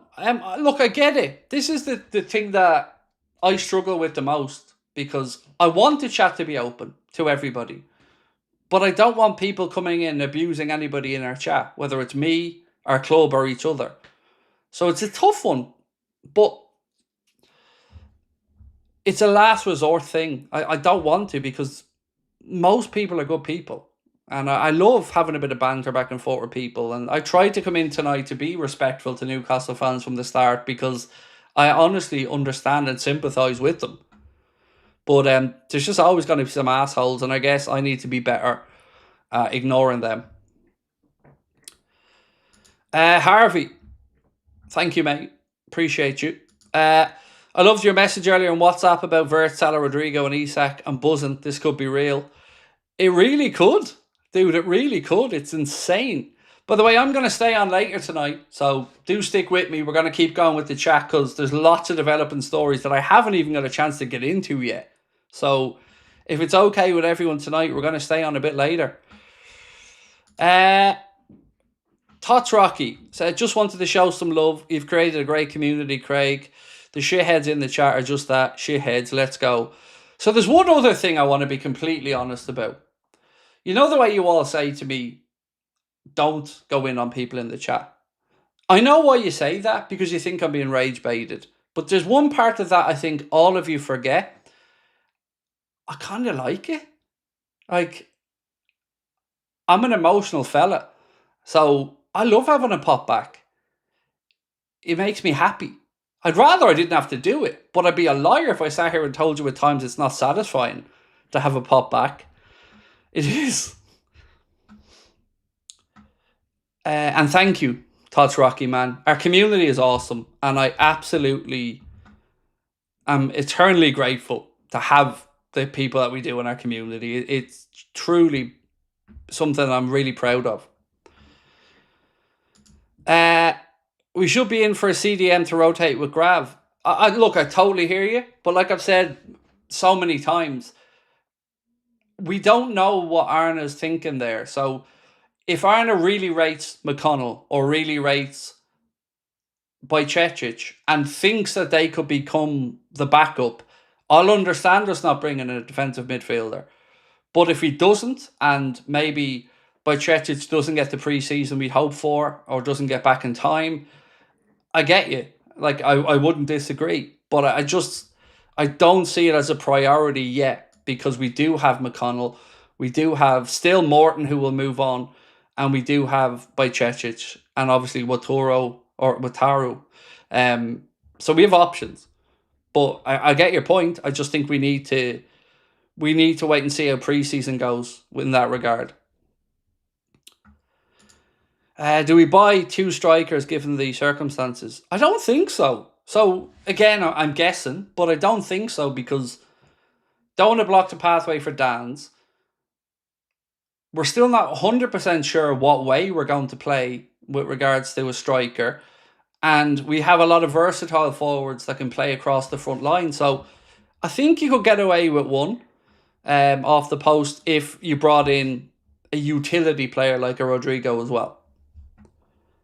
And if Chiesa is staying around, like was being mentioned by David Ornstein this morning, if he's been looked at as an option for Liverpool centrally. Right, who's this from? So Transfer Sector have posted something to say Liverpool will do everything possible to sign Rodrigo this summer. The club will send agent Pino Xavi to Madrid in the coming days or weeks to begin official talks. Look, I hope that's true. We know that Michael Edwards has been a long-term admirer of Rodrigo. Certainly fair to say Rodrigo wasn't exactly getting as much game time as he'd have wanted in the Club World Cup, and don't know what way he feels his stance is at Madrid at the minute. I've no doubt he loves Madrid, but if he's not going to get enough game time in a World Cup year as well, I'm sure he's going to want to play, and I'd love Liverpool to be in the mix for a signature. Especially if we can do something maybe with Kanyanye with Canade. Only a big pleasure for the 50 gift. I just hope the trolls didn't get one. Mate, it's so kind of you. Thank you.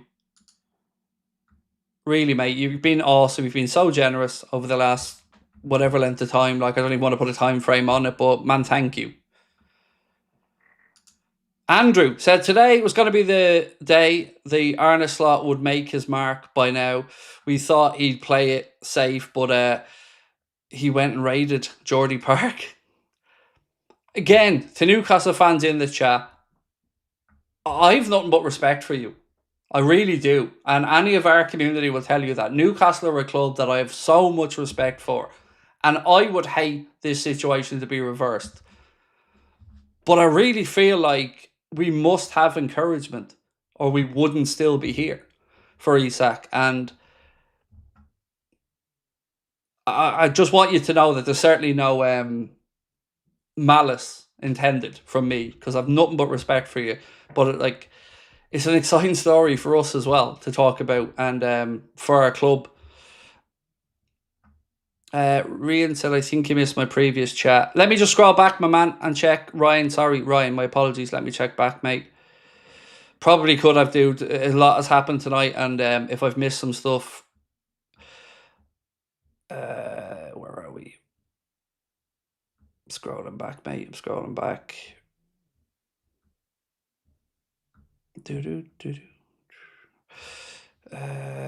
This one. Sorry, Ryan. Do you think there could be an ego issue if Isak and Rodrigo come and take goals and assists from Salah? I'd hope not, because ultimately you'd think and hope that these guys are being driven on by success, and not individual accolades, but trophies and medals. And it would certainly enhance the opportunity for Liverpool to win more trophies if these guys were in. So, Mo's the senior player and the attack. Mo's the superstar at the minute. But we've always talked about succession planning, right? We've always talked about Mo's time at the club, Virgil's time at the club will eventually come to an end. And I've always said that I want to see Liverpool start the succession planning while they're still here. And this would be a way of doing that. So as if we do lose Mo, or his form maybe even drops off in 18 months, we're not looking around going, shit, who's going to take the burden up here? Who's going to pitch in with the goals? So I think it's just the right way to go about it. Kelly, how are we, my dear? Said, evening, young Craig.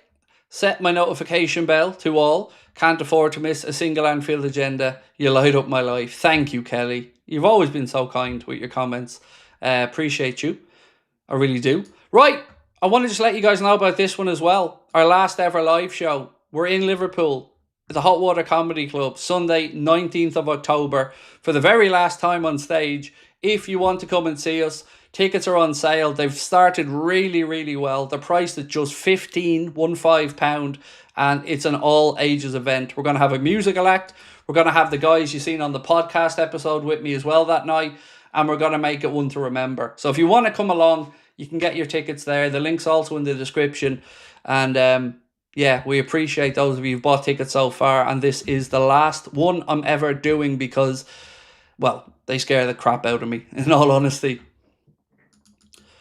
Cameron said, realistically, I can't see us getting Rodrigo. More hoping we do keep hold of Diaz for at least a couple more seasons. Well, I get where you're coming from, Cameron, but for me, mate, when I seen this today, this one, where's it gone? Where's it gone?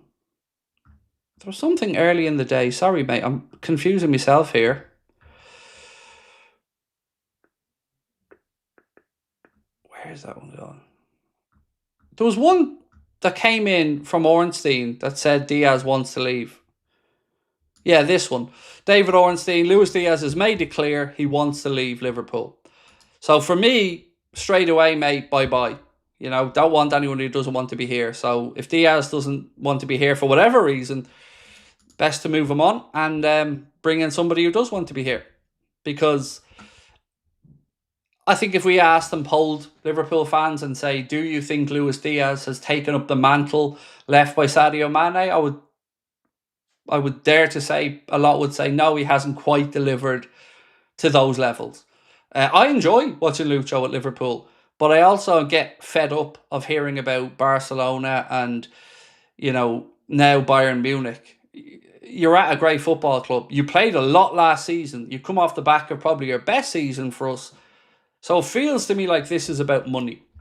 And he's not happy with what he's on at Liverpool, or that they won't enter into negotiations for a new deal. So it is what it is. And I would happily take Rodrigo if we sold him.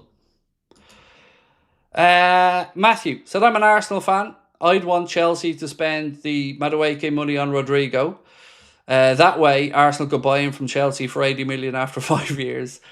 I love your sense of humour, Matthew. Thank you. You said, if I'm an Arsenal fan, I'd want Chelsea to spend the money on Madueke. It is mad seeing the amount of former Chelsea players at Arsenal. It's nuts. Newcastle will never sell Isak. That would be crazy. Would it though, Christopher? Like, really? Like, so we know Newcastle are, let's just say, concerned about the PSR situation. And yes, they've worked some wiggle room there. But we also know that Newcastle are going into the Champions League again this season. And we've seen what happened the last time they were in the Champions League. They didn't quite have the depth of squad to play twice a week over the course of a season.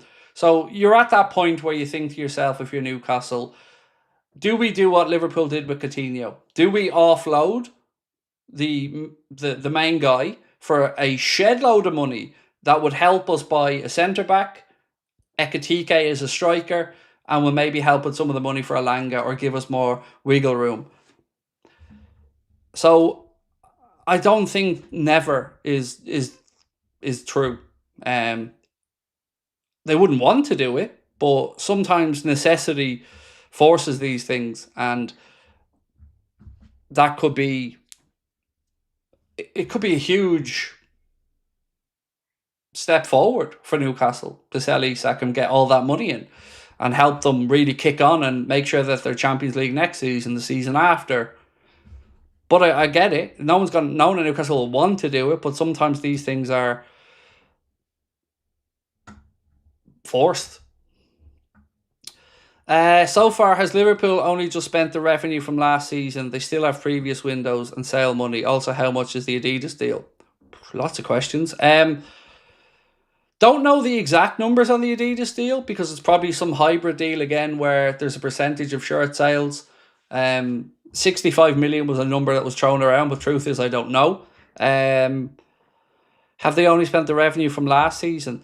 Don't think about it as revenue. Just think about it as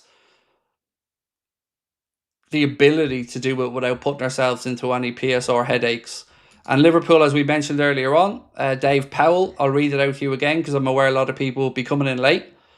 So Dave Powell is the football finance guy for the newspaper that refuses to acknowledge our existence. So I'll never say their name again.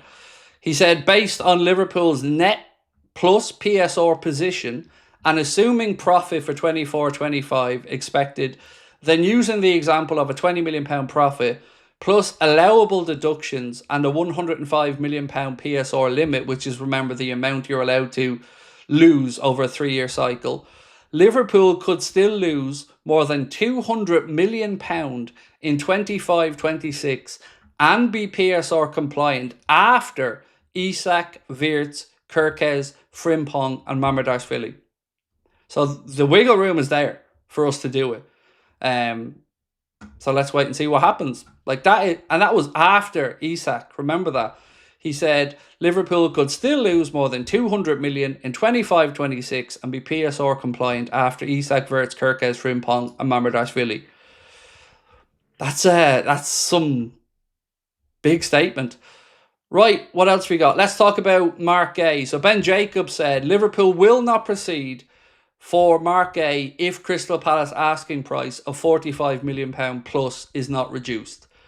And this is where I will openly admit we're hypocrites.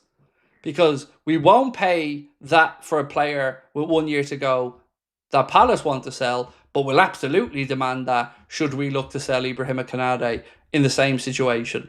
So I hope Liverpool get Mark Gay because I think we're going to need him. But I'll openly admit we're hypocrites as well because we're asking that money for Konate, and Mark Gay's homegrown, so probably would have a bit of a premium. Where's this one? That one. 1-2 said, I actually like Newcastle and the fans. Same. Absolutely the same, mate. I'd have preferred it to be a respectful saga, but my God, they made it so easy to banter them if the deal happens.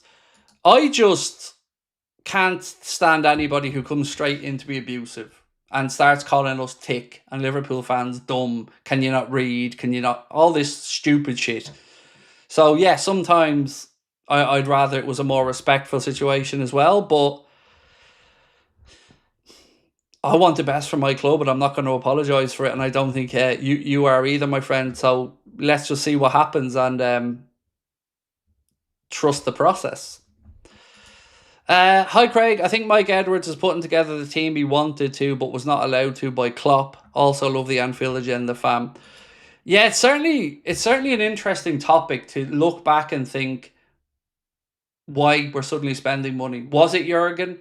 Was it what I mentioned earlier about maybe Liverpool's owners feeling like there's a real opportunity here to wrestle away the control of the Premier League from Manchester City, who had a stranglehold on it for, God, the last, 8, 9, 10 years, bar a handful of seasons. So it does feel like a combination of factors have made Liverpool feel like now is the time to really push on. And I love it. Jason Burton said, I live in the northeast and love the amount of people I've wound up at work today. My little one who you met in Liverpool says hi. Well, do say hello back for me, and you keep doing that work, Jason, of winding people up, mate. That's your God-given right as a football fan, bro, and appreciate you. Thank you. This one. Where do you think Stefan Bajcetic? I think he's a gem in a shell. I love him. I'm a big fan of Stefan, and it's been really unfortunate that he hasn't really been able to kick on since he broke through. The loans last year seem to have done well. Unfortunately, he had a hamstring operation at the end of the season, which will make it touch and go when he's back for pre-season with us properly. But I hope he gets the pre-season because I think Arna will see that he can depend on him. And between him and James McConnell, I think there is the possibility for us to have a good backup for Ryan Gravenberch. But, this is going to be a big pre-season, I think, for Stefan. If we get Isak, I give 10 memberships. Hear me out. Cool. Appreciate that, mate. Thank you. How much would it take to get Rodrigo? And do we have the money for both? Said Pro Footballer. Yes, to the second part. We do have the money for both. And the answer, well, at least according to what's been in the media today, is, where is it gone? 60 to 80 million euro. So there's a few different Rodrigo stories. His agent's working on a deal is one. Another story said Liverpool are expected to enter the race for Rodrigo soon. Arne Slot appreciates the player a lot, said Santi_J_FM. Ben Jacobs said Liverpool made checks on Rodrigo at the start of the transfer window. It remains to be seen whether they follow this up, knowing the winger will decide he wants to leave the Bernabeu in the coming weeks. And then another one says Liverpool expected to enter the race for Rodrigo. There was one, though, that did have a price in it. I'm just trying to find the post because we've got so many stories today to go through. Not that one. Not that one. Not that one.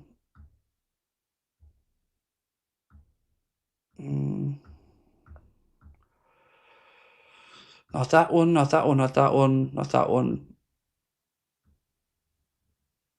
Sorry, I can't seem to find the story I read out earlier on that said 60 to 80 million euro, but I don't know.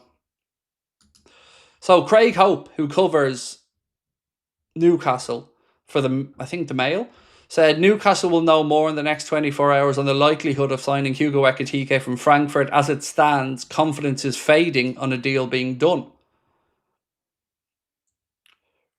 How can I not find that story on Rodrigo? Chelsea hold fresh talks for Haddo with Liverpool also interested, writes Ben Jacobs. Ajax quoting 60 million, but suitors hoping for a deal closer to 40 million.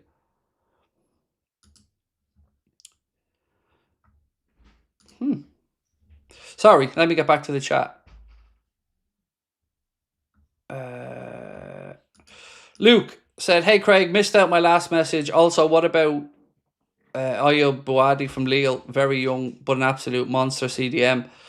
I don't know anything about him, Luke. And let me just scroll back, bro, to try and find the other message I missed. My apologies on that one, sir.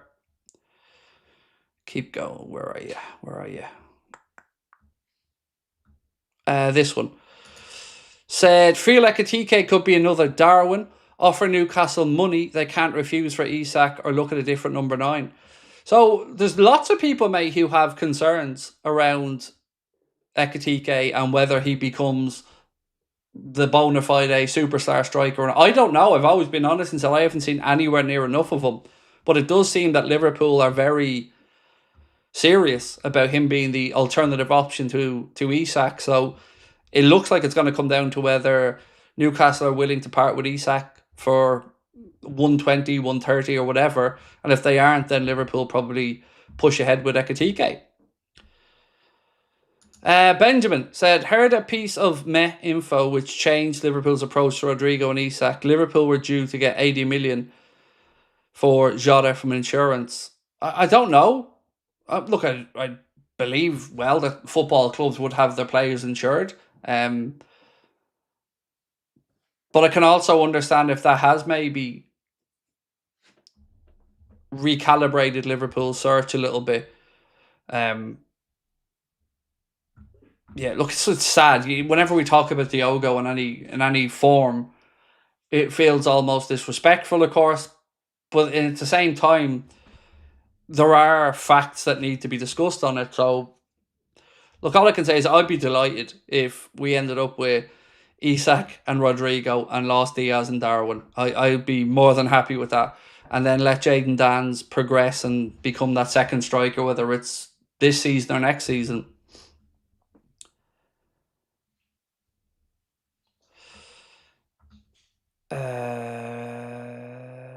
This one. Jeremy said, thanks for being you, Craig. Excited for the season. Oh, man, appreciate you. I'm so grateful for all of your support. By the way, if you can, we're close to 333,000, just over 200 away. So if you can hit that subscribe button, please do. Benjamin said, I feel confident in Rodrigo. Also, Isak is a Newcastle Coutinho moment. We will try, and I believe we get both. I absolutely agree on the Coutinho comparison. And again, I come back to one of Newcastle's own higher up saying before that there will be times in the project where they might have to take a step backwards to take 2 steps forward. And And I also think, Benjamin, for what it's worth, I think they'd be mad to turn down £130 million for Isak, because I don't think he's worth £130 million. But if Liverpool are willing to go to that number, I think Newcastle could sell him, buy Ekitike, buy their centre-back, and help Eddie Howe build a squad capable of going across all the competitions for the season. They need a deeper squad. Ryan said, what would be your ideal best lineup for 25-26? Allison, I don't know at right back, Frimpong or Bradley. I think they're both cool. Gay, Van Dijk, Kirkes, Gravenberch, McAllister, Wirtz, Salah, Isak, Rodrigo or Gakpo. Sign me up for that, mate, and let the trophies rain down. The legend said, win a quadruple or the missus never moans again. I'm really lucky, mate. My missus is really easy going. Yeah, very easy going. So she'd want to put up with me, like, but yeah, she never really moans me about too much, to be honest. So let's just take the quadruple. Just seen John reply to Orney's tweet with a question mark. Oh yeah, the fake John W. Henry account. Yeah, that was funny. All right. That and the other ones were like, who stole my wallet? Corn and Pew said, if we sign Isak, Rodrigo and Gay, re-sign Canade, fans must sing we've got no money but we're going to win the league at the opener. It'll be belter. It would. I just can't believe where we are in the market, lads. It's mad. It feels so surreal. Like, I keep expecting somebody to say, wake up, wake up, wake up. Like, even just seeing Wirtz training today in the inside training video, it just feels so surreal that he's at Liverpool Football Club. Like, it's mad. I personally don't think Gay is better than Canade. Well, we asked this the other day. I'll ask it again. I'm gonna stay on till 11. So stick with me if you're not tired of me yet, and we'll stay on till 11. I'm gonna ask that for the last poll. So would Gay be an upgrade on Canade? So would Gay be an upgrade on Canade? Now, we ran this poll last week and it was pretty clear to one side. But the way I look at it is, whether we think he's an upgrade or not, he's a very credible option to come in and be a senior centre-back that can play both sides, left and right. So at the very least, I would say it's a more than adequate replacement if we lost Canade. That's the way I look at it. I don't think there'd be... I don't know. I don't think I'd be heartbroken about it, put it that way. I don't know if you missed my last one or missed you reading it, but need to scroll back. No need to scroll back. Have you seen how many AFCON players I think Sunderland have bought or trying to buy? It's like a minimum 5 or 6. They won't have any players in January. Do you know what? I'll be honest, mate. I haven't really seen too much of Sunderland's business at all. Yeah, I did miss it. You're right. Here it is here. I haven't seen too much of Sunderland's business at all over the course of this transfer window. So, yeah, I couldn't tell you who. I know they sold Joe Bellingham, but apart from that, I don't really know anything. Rail saying, take it 20 million or leave it for Canade. Yeah, but again, let's wait and see how it ends, Oliver. Madrid can say what they want, but let's just wait and see how it ends up. I don't know how it ends up for what it's worth, mate, but let's see what Liverpool feel. For me, 20 million is a go fuck yourself answer to Real Madrid. If I'm Liverpool, 30, 35 million genuinely would get my attention, because I would rather that than lose him for free. But in an ideal world, Oliver, I would say if you could include Canade in any negotiation for Rodrigo, that would be an ideal scenario. But yeah, I can't lie, man. It's bugging me that we're in this position again. You know, we had the whole Trent saga, and now we're off it again. Give Canade 150k a week. So I think, mate, based off what I know, which granted isn't a lot, it looks as if it's just not at a point where there's an agreement being reached. The last I'd heard was that he wanted more base salary guaranteed, and Liverpool wanted more add-ons. And then there's so many reports that it's broken down and that he's just stonewalling and doesn't want to negotiate it. And the truth is, I don't know where we're at with all of that, but we need to sort it out quickly, because we as fans don't want another season of this reading about it every bleeding week, and Madrid this, Madrid that. It's tiring. I say this not to be obnoxious, but because I know my club. I'm not worried to face Liverpool. I know we'll do well against you, then draw with Burnley. Mate, look, you're a good team, Arsenal. There's no denying that. Like, every time we play you, I'm expecting it to be a really, really, really tough game. Your problem is exactly what you've spelled out there. It's not being able to keep that across the entire season so far. And if I was an Arsenal fan, I'd look back at last season and feel it was a massive missed opportunity, because we all went into the season thinking City were going to win it again, or most likely going to win it again, and an opportunity presented itself, and we just happened to be the most consistent across the season. But good side, Arsenal. I understand the Arsenal fans' frustration at some of the business they're doing this window, because Madueke feels like a very strange choice for Arsenal to look at. I understand Norgard signing. You know, he's a solid Premier League proven backup. Zubamendi's a really good footballer. You know, I would have more than happily had him at Liverpool. Gyökeres, he'll score for you. How many and at what level he'll perform, I don't know, but at least you've got a number 9 now. And I just think your manager's too risk averse for me to go and win things. I think he kind of at times falls into that Gareth Southgate mindset of let's not lose, rather than going to grab it by the scruff of the neck. That's just my take on it, though, from the outside. Thank you, Vasil and Georgiev. Appreciate you. Thank you.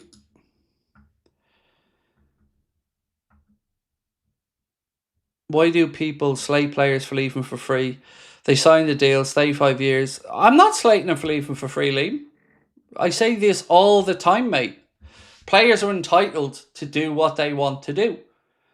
But it doesn't mean that I, as a fan, have to not feel pissed off that a player doesn't want to be at our club when we're winning stuff and is being treated well. And if you're ever going to ask me as a fan, player versus club, it's really easy. Club. Every time. No matter who the player is. Club. Club's the constant in my life. Club's the thing that will always be there.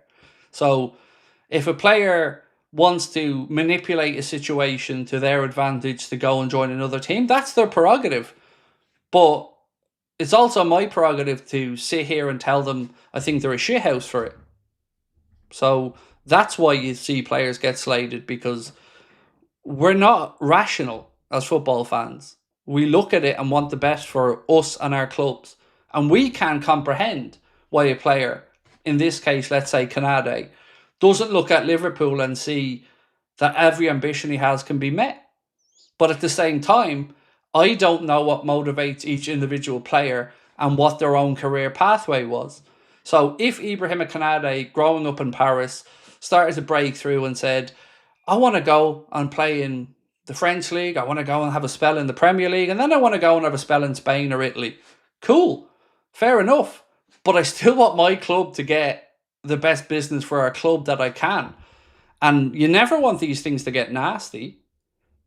And let's hope it doesn't get nasty. But ultimately, if you ever pitch player versus club, fans will more often than not side with the club.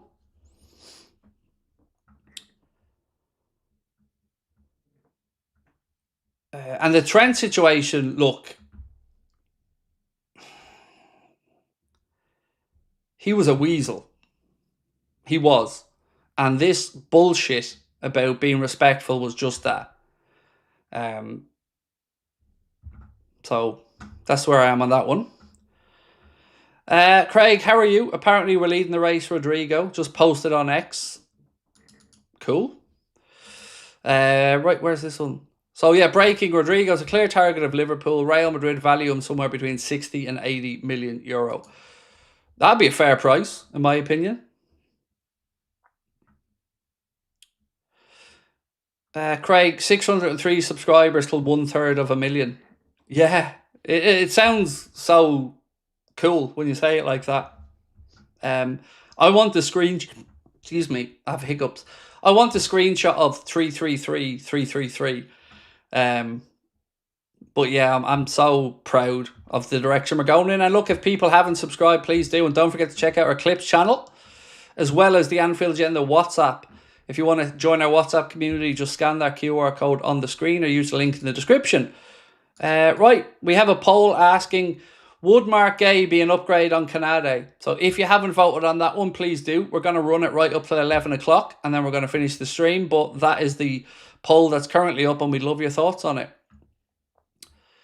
There was somebody I seen gifted 20 memberships there a second ago as well. I want to say thank you. Oliver Hunt, thank you, sir, for gifting. That's what, 75 gifted memberships on tonight's stream from very generous, kind people. Thank you, Oliver. Thank you, S4T. And thank you to our other friend as well.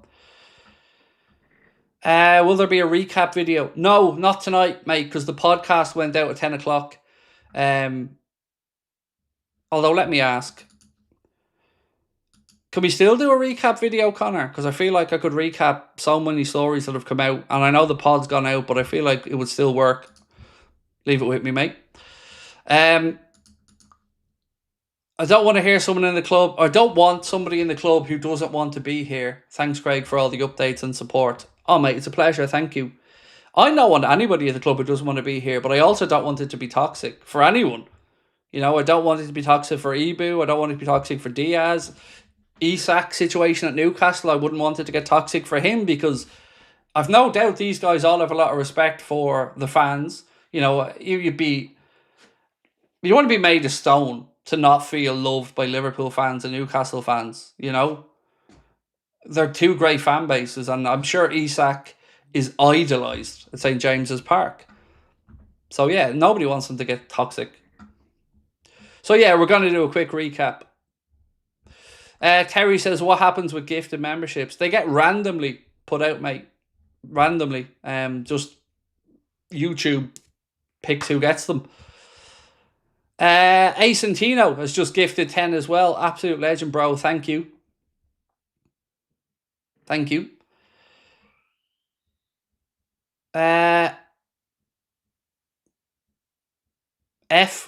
DJT said, why do so many people think Isak is injury prone? He missed one match with a groin injury, which flared up after the season, but should be good to go now.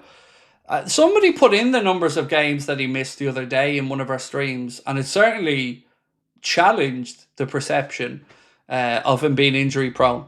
So I get where you're coming from. And look, like I've always said, Liverpool would have looked at this situation and gone into it eyes wide open, knowing the history there. And also, we've got a really good medical department, and Arne Slot and Ruben Peters have been working really well and had an availability of first team players at Feyenoord of over 90%. So they obviously trust each other's work there as well and feel that they could walk that tightrope.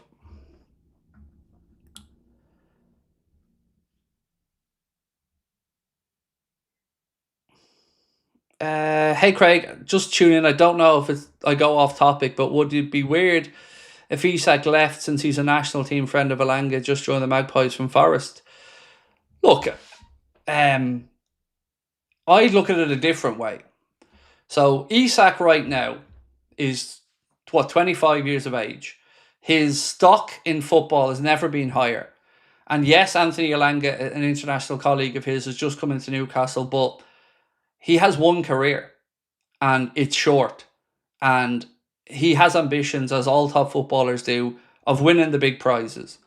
Can he do that realistically in his peak at Newcastle?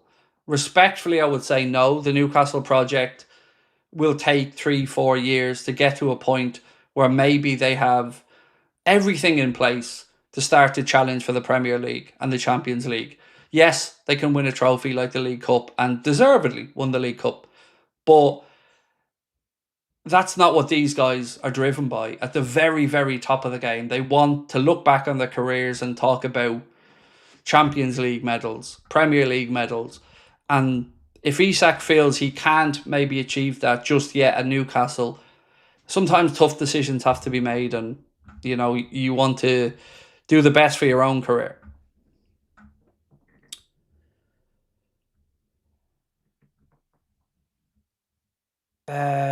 Sell Canade to Real, get Rodrigo, sell Darwin to Stuttgart, and buy Ekitike, said Wayne. So it looks like the most likely destination now for Mr. Nunez is Saudi, because the agreement was reached tonight between Napoli and Udinese for that striker. €9 million loan fee with 26 million at the end of the year, and some potential add-ons in that as well. But we know that there's a huge interest from Al Hilal in Darwin. But what I don't know is where Darwin's head's at with that, because Napoli have wasted his time. And I said this all the way through that process with Napoli. It's all very well and good spending a month buttering up Darwin and his agent and talking to them and selling them the vision and Antonio Conte or whatever. But if you're not going to get to the number Liverpool want, piss off.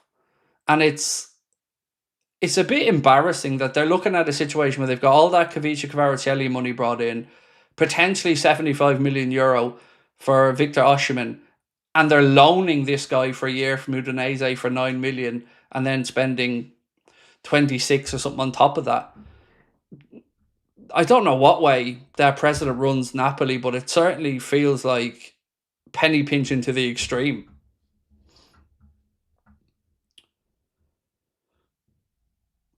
Space Cowboy said, true Newcastle fans should be happy about this. Their biggest ever sale, which would fund the purchases into their project and would want to see Isak go on to bigger and better things. I would say necessary evil is probably the way to put it. And they've spoken about this, Newcastle's executives, before, and cited the Felipe Coutinho move with Liverpool as... And look, if you ask any Liverpool fan, we'll all tell you that felt like the moment that we really kicked on, because we brought in a centre-back and a goalkeeper that transformed the whole Liverpool project and made us... We were always able to score, but it made us real challengers and shored us up at the back. And it was a huge difference to us in our development. So I would say this could be the same for Newcastle, but it doesn't stop the fact that it might be pain at the minute. Go back and watch my take on the Coutinho stuff. I was fuming. But over the next few years, it seems like a masterstroke now when we look back on it.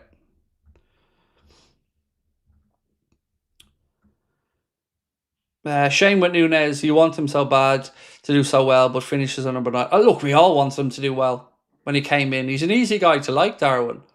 But when the chips are down, he's also an easy guy not to like, because he lashes out. But ultimately, it hasn't worked. Ultimately. Space Cowboy said, imagine where we would be without those sales. It was hard then, but I 100% looking back think it was smart business. Definitely. And you'd also say it doesn't look like... Look at some of our huge sales that we've made. We sold Fernando Torres, and he probably never hit the same heights again when he left Liverpool. We sold Coutinho, and it totally didn't work out at Barcelona. So they're too big. Now, look, you can say we wasted Andy Carroll money, fair enough, but they were the right time to sell. And Coutinho, I'm sure, must look back at that and have regrets. He must. Alisson and Virgil was Coutinho's best assist of his career. Oh, mate, it was two of the most important players. I would say them two, Salah and Bobby, are the 4 most important players that have been brought into the Liverpool project that transformed us to become bona fide deserving Premier League winners. Who's your new vice captain, by the way?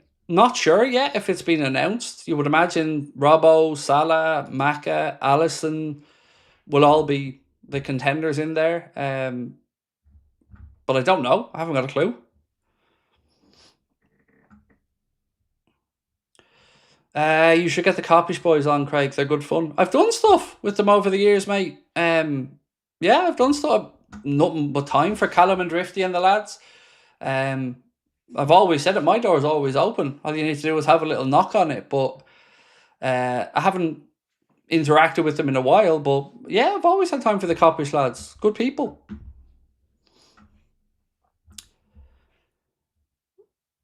Do a poll on who people want as the vice captain. I haven't got time, in all honesty. I'm going to have to finish up now because I want to record that video because people were asking for a recap video. So I'm going to get my best to get it sorted out in the next 15 minutes or so. So,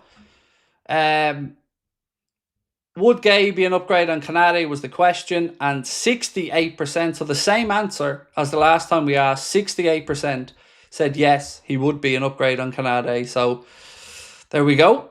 Nora Sky said Canade as part of the deal for Rodrigo. Ideally, mate, yeah, it'd be great, wouldn't it? And it would kind of get rid of a headache as well at the same time. Did you see Wirtz in the training video today? I did. Sorry, I don't know how to pronounce the letter number combo. I did, mate, yeah, and also seen young Rio showing a bit of skill there as well. It's brilliant. I really enjoyed that inside training video today. It was nice to get to see the lads smiling and out there playing again. Right, ladies and gentlemen, appreciate you all, really do. Thank you for your support. If you haven't hit the like button yet, please do before you head off. Hit that subscribe button as well. Hopefully I see you in our WhatsApp community soon. Scan that QR code, and if you want to come and see us at the Hot Water Comedy Club, again, just scan that one there on the screen. I will see you guys tomorrow. Same time, same place.